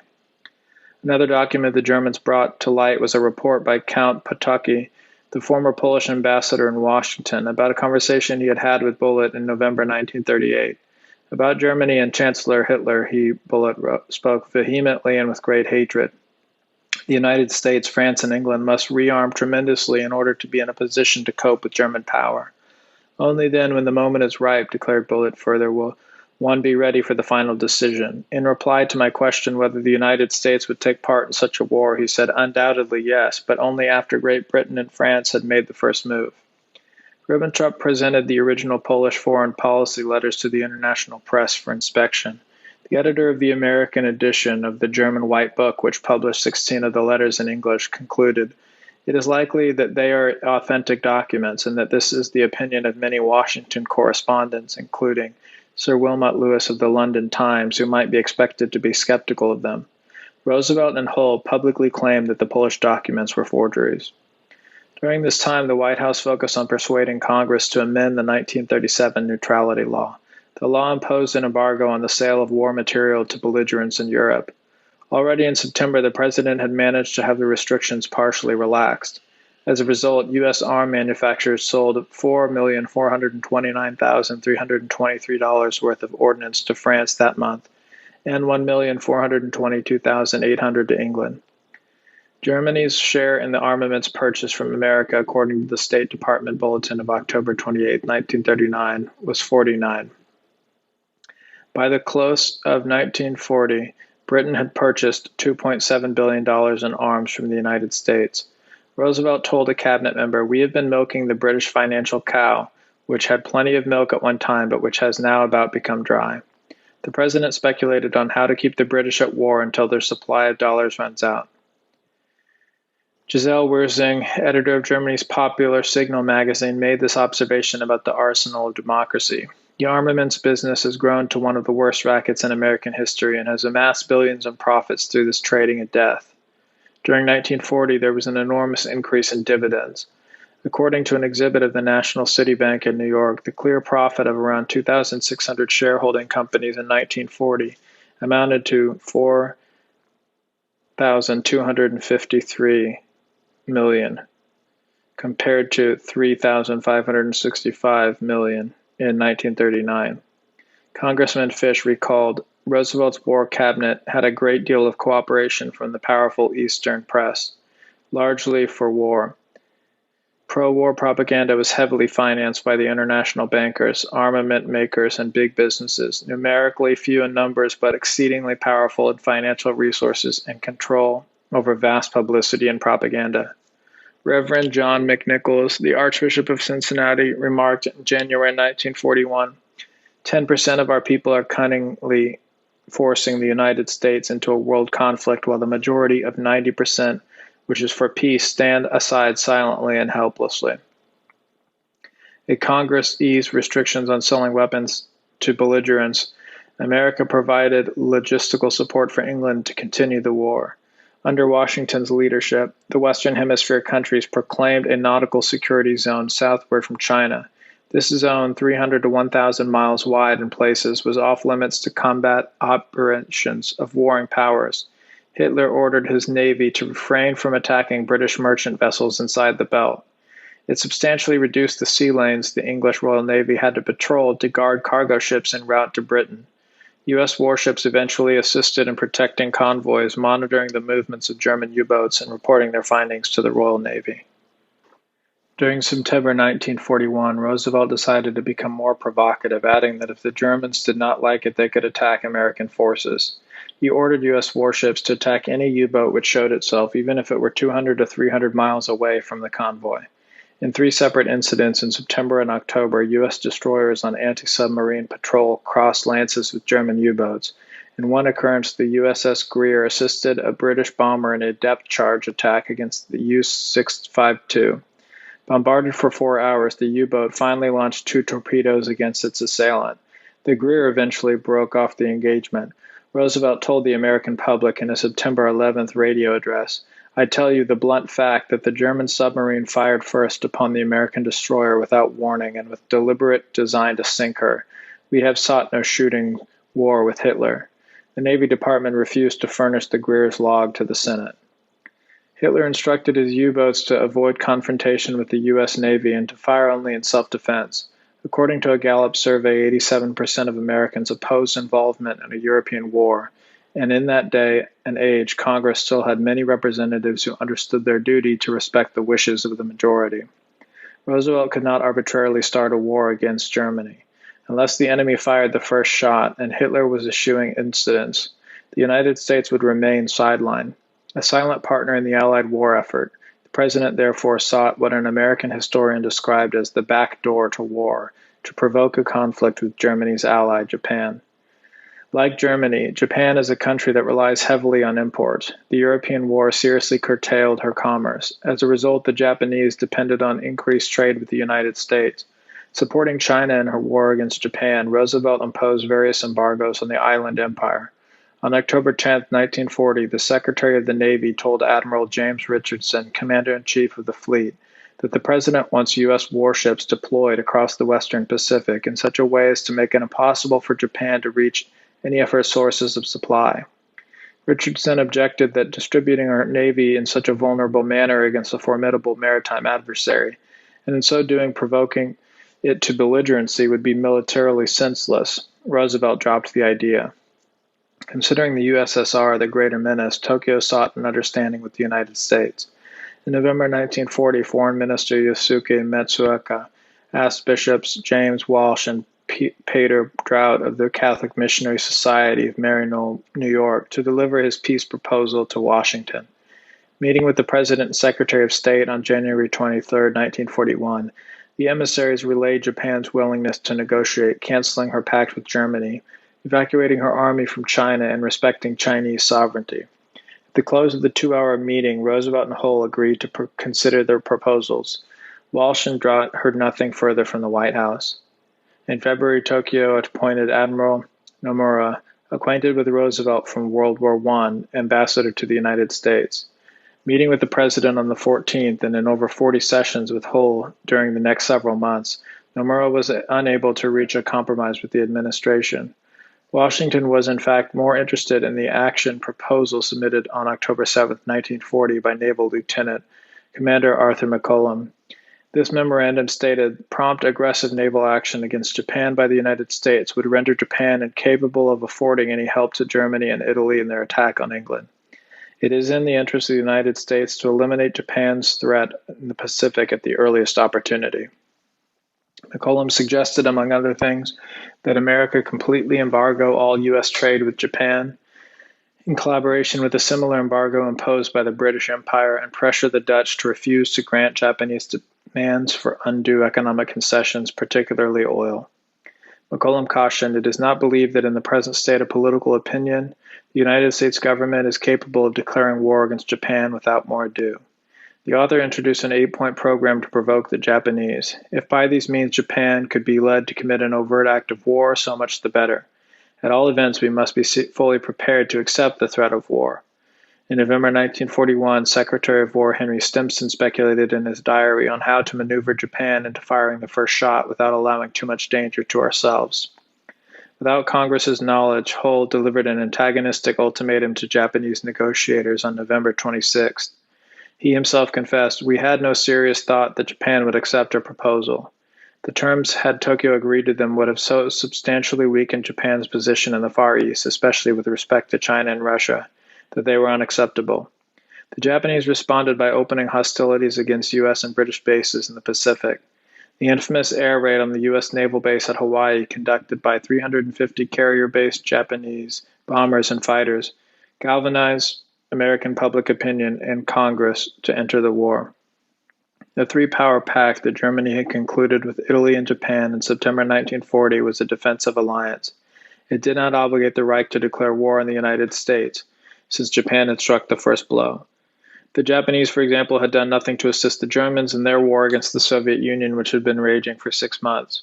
But U.S. warships were taking part in the Battle of the Atlantic. Federal attorneys, in fact, had determined that Roosevelt's swap in September 1940 of 50 destroyers in exchange for British bases in the Caribbean and Newfoundland not only violated American laws, but by international law put the USA in a technical state of war with Germany. The primary influence in Hitler's deliberations was the situation in the East. During the summer of 1941, the German armed forces had advanced far into Russia, winning impressive victories over the Red Army. Dogged Soviet resistance overextended German supply lines, and a severe winter then forced the invaders onto the defensive. Another factor contributed to the shift of the initiative to the Russians: logistical support from the United States. Less than 5 weeks after Germany had invaded the USSR, Roosevelt's emissary, Harry Hopkins, was in Moscow offering aid to Stalin. The president regards Hitler as the enemy of all humanity and therefore wishes to help the Soviet Union in its war against Germany. Without demanding any payment whatsoever and despite protests from the U.S. Army, Roosevelt prioritized supplying the Russians with immense quantities of war material by sea. Stalin confessed in 1943 that without American aid, we would lose the war. Hitler believed that it would only be possible to regain the initiative against this military behemoth were the flow of supplies from the United States curtailed. Unrestricted submarine warfare could sever the nautical lifeline, keeping the Soviet fighting forces combat effective. His U-boat commanders were still under orders not to torpedo American ships and to avoid the expansive security zone of the Western Atlantic. These orders not only prevented the German Navy from disrupting the delivery of ordnance to England and Russia, but were demoralizing the U-boat crews. Declaring war on the USA would free the German Navy to fight the battle on the Atlantic with the gloves off and buy the Army time for another major thrust against Russia during the 1942 campaign season. Against the advice of Ribbentrop, Hitler declared war on December 11, 1941. This gained Germany a temporary tactical advantage. The Reichstag convened on the 11th to hear the Führer's announcement. He recapped the history of his country's poor relations with Washington, beginning with Roosevelt's 1937 quarantine speech, through the president's promises to Poland in 1939, and finally the U.S. Navy's operation on behalf of Britain. Hitler also offered a personal comparison of his own experience as a combat soldier during World War I with that of FDR, who had then been Undersecretary of the Navy. Roosevelt comes from a super-rich family belonging from the start to that class of people whose birth and background paved the way to advancement and a democracy. I myself was just the child of a small and poor family and had to struggle through life through toilsome work and by personal industry. When the World War came, Roosevelt found his spot in the shade under Wilson and experienced the war from the sphere of those who reaped dividends from it. He, therefore, knew only the pleasant consequences of the clash of nations and states, those that provide opportunity for one to do business while another bleeds. As an ordinary soldier, I tried to do my duty in the face of the enemy during these 4 years and naturally returned home from the war as impoverished as I had entered it in the fall of 1914. I shared the fate of millions. Mr. Franklin Roosevelt shared his with the so-called upper 10,000. While Mr. Roosevelt, after the war, was already trying his hand at financial speculation, I was still lying in a hospital. The German U-boat fleet launched its first coordinated operation, the Pounding, against American shipping on January 13, 1942. During the balance of the month, the Germans sank 49 merchant vessels in the Atlantic and in the North Sea. They tallied 84 steamers during a second nautical offensive in March. By the end of 1942, the U-boats had conducted 5 major operations, sinking 1,160 ships, totaling 6,266,215 tons. They targeted both convoys bound for English harbors and those delivering supplies to the Soviet port of Murmansk. This brought some relief to the German armies fighting in the east. In the long run, however, American wharves built more ships than the U-boats could torpedo. As the 1942 summer offensive against Russia lost impetus, Germany gradually became snared in the east-west pincers as Hitler had feared.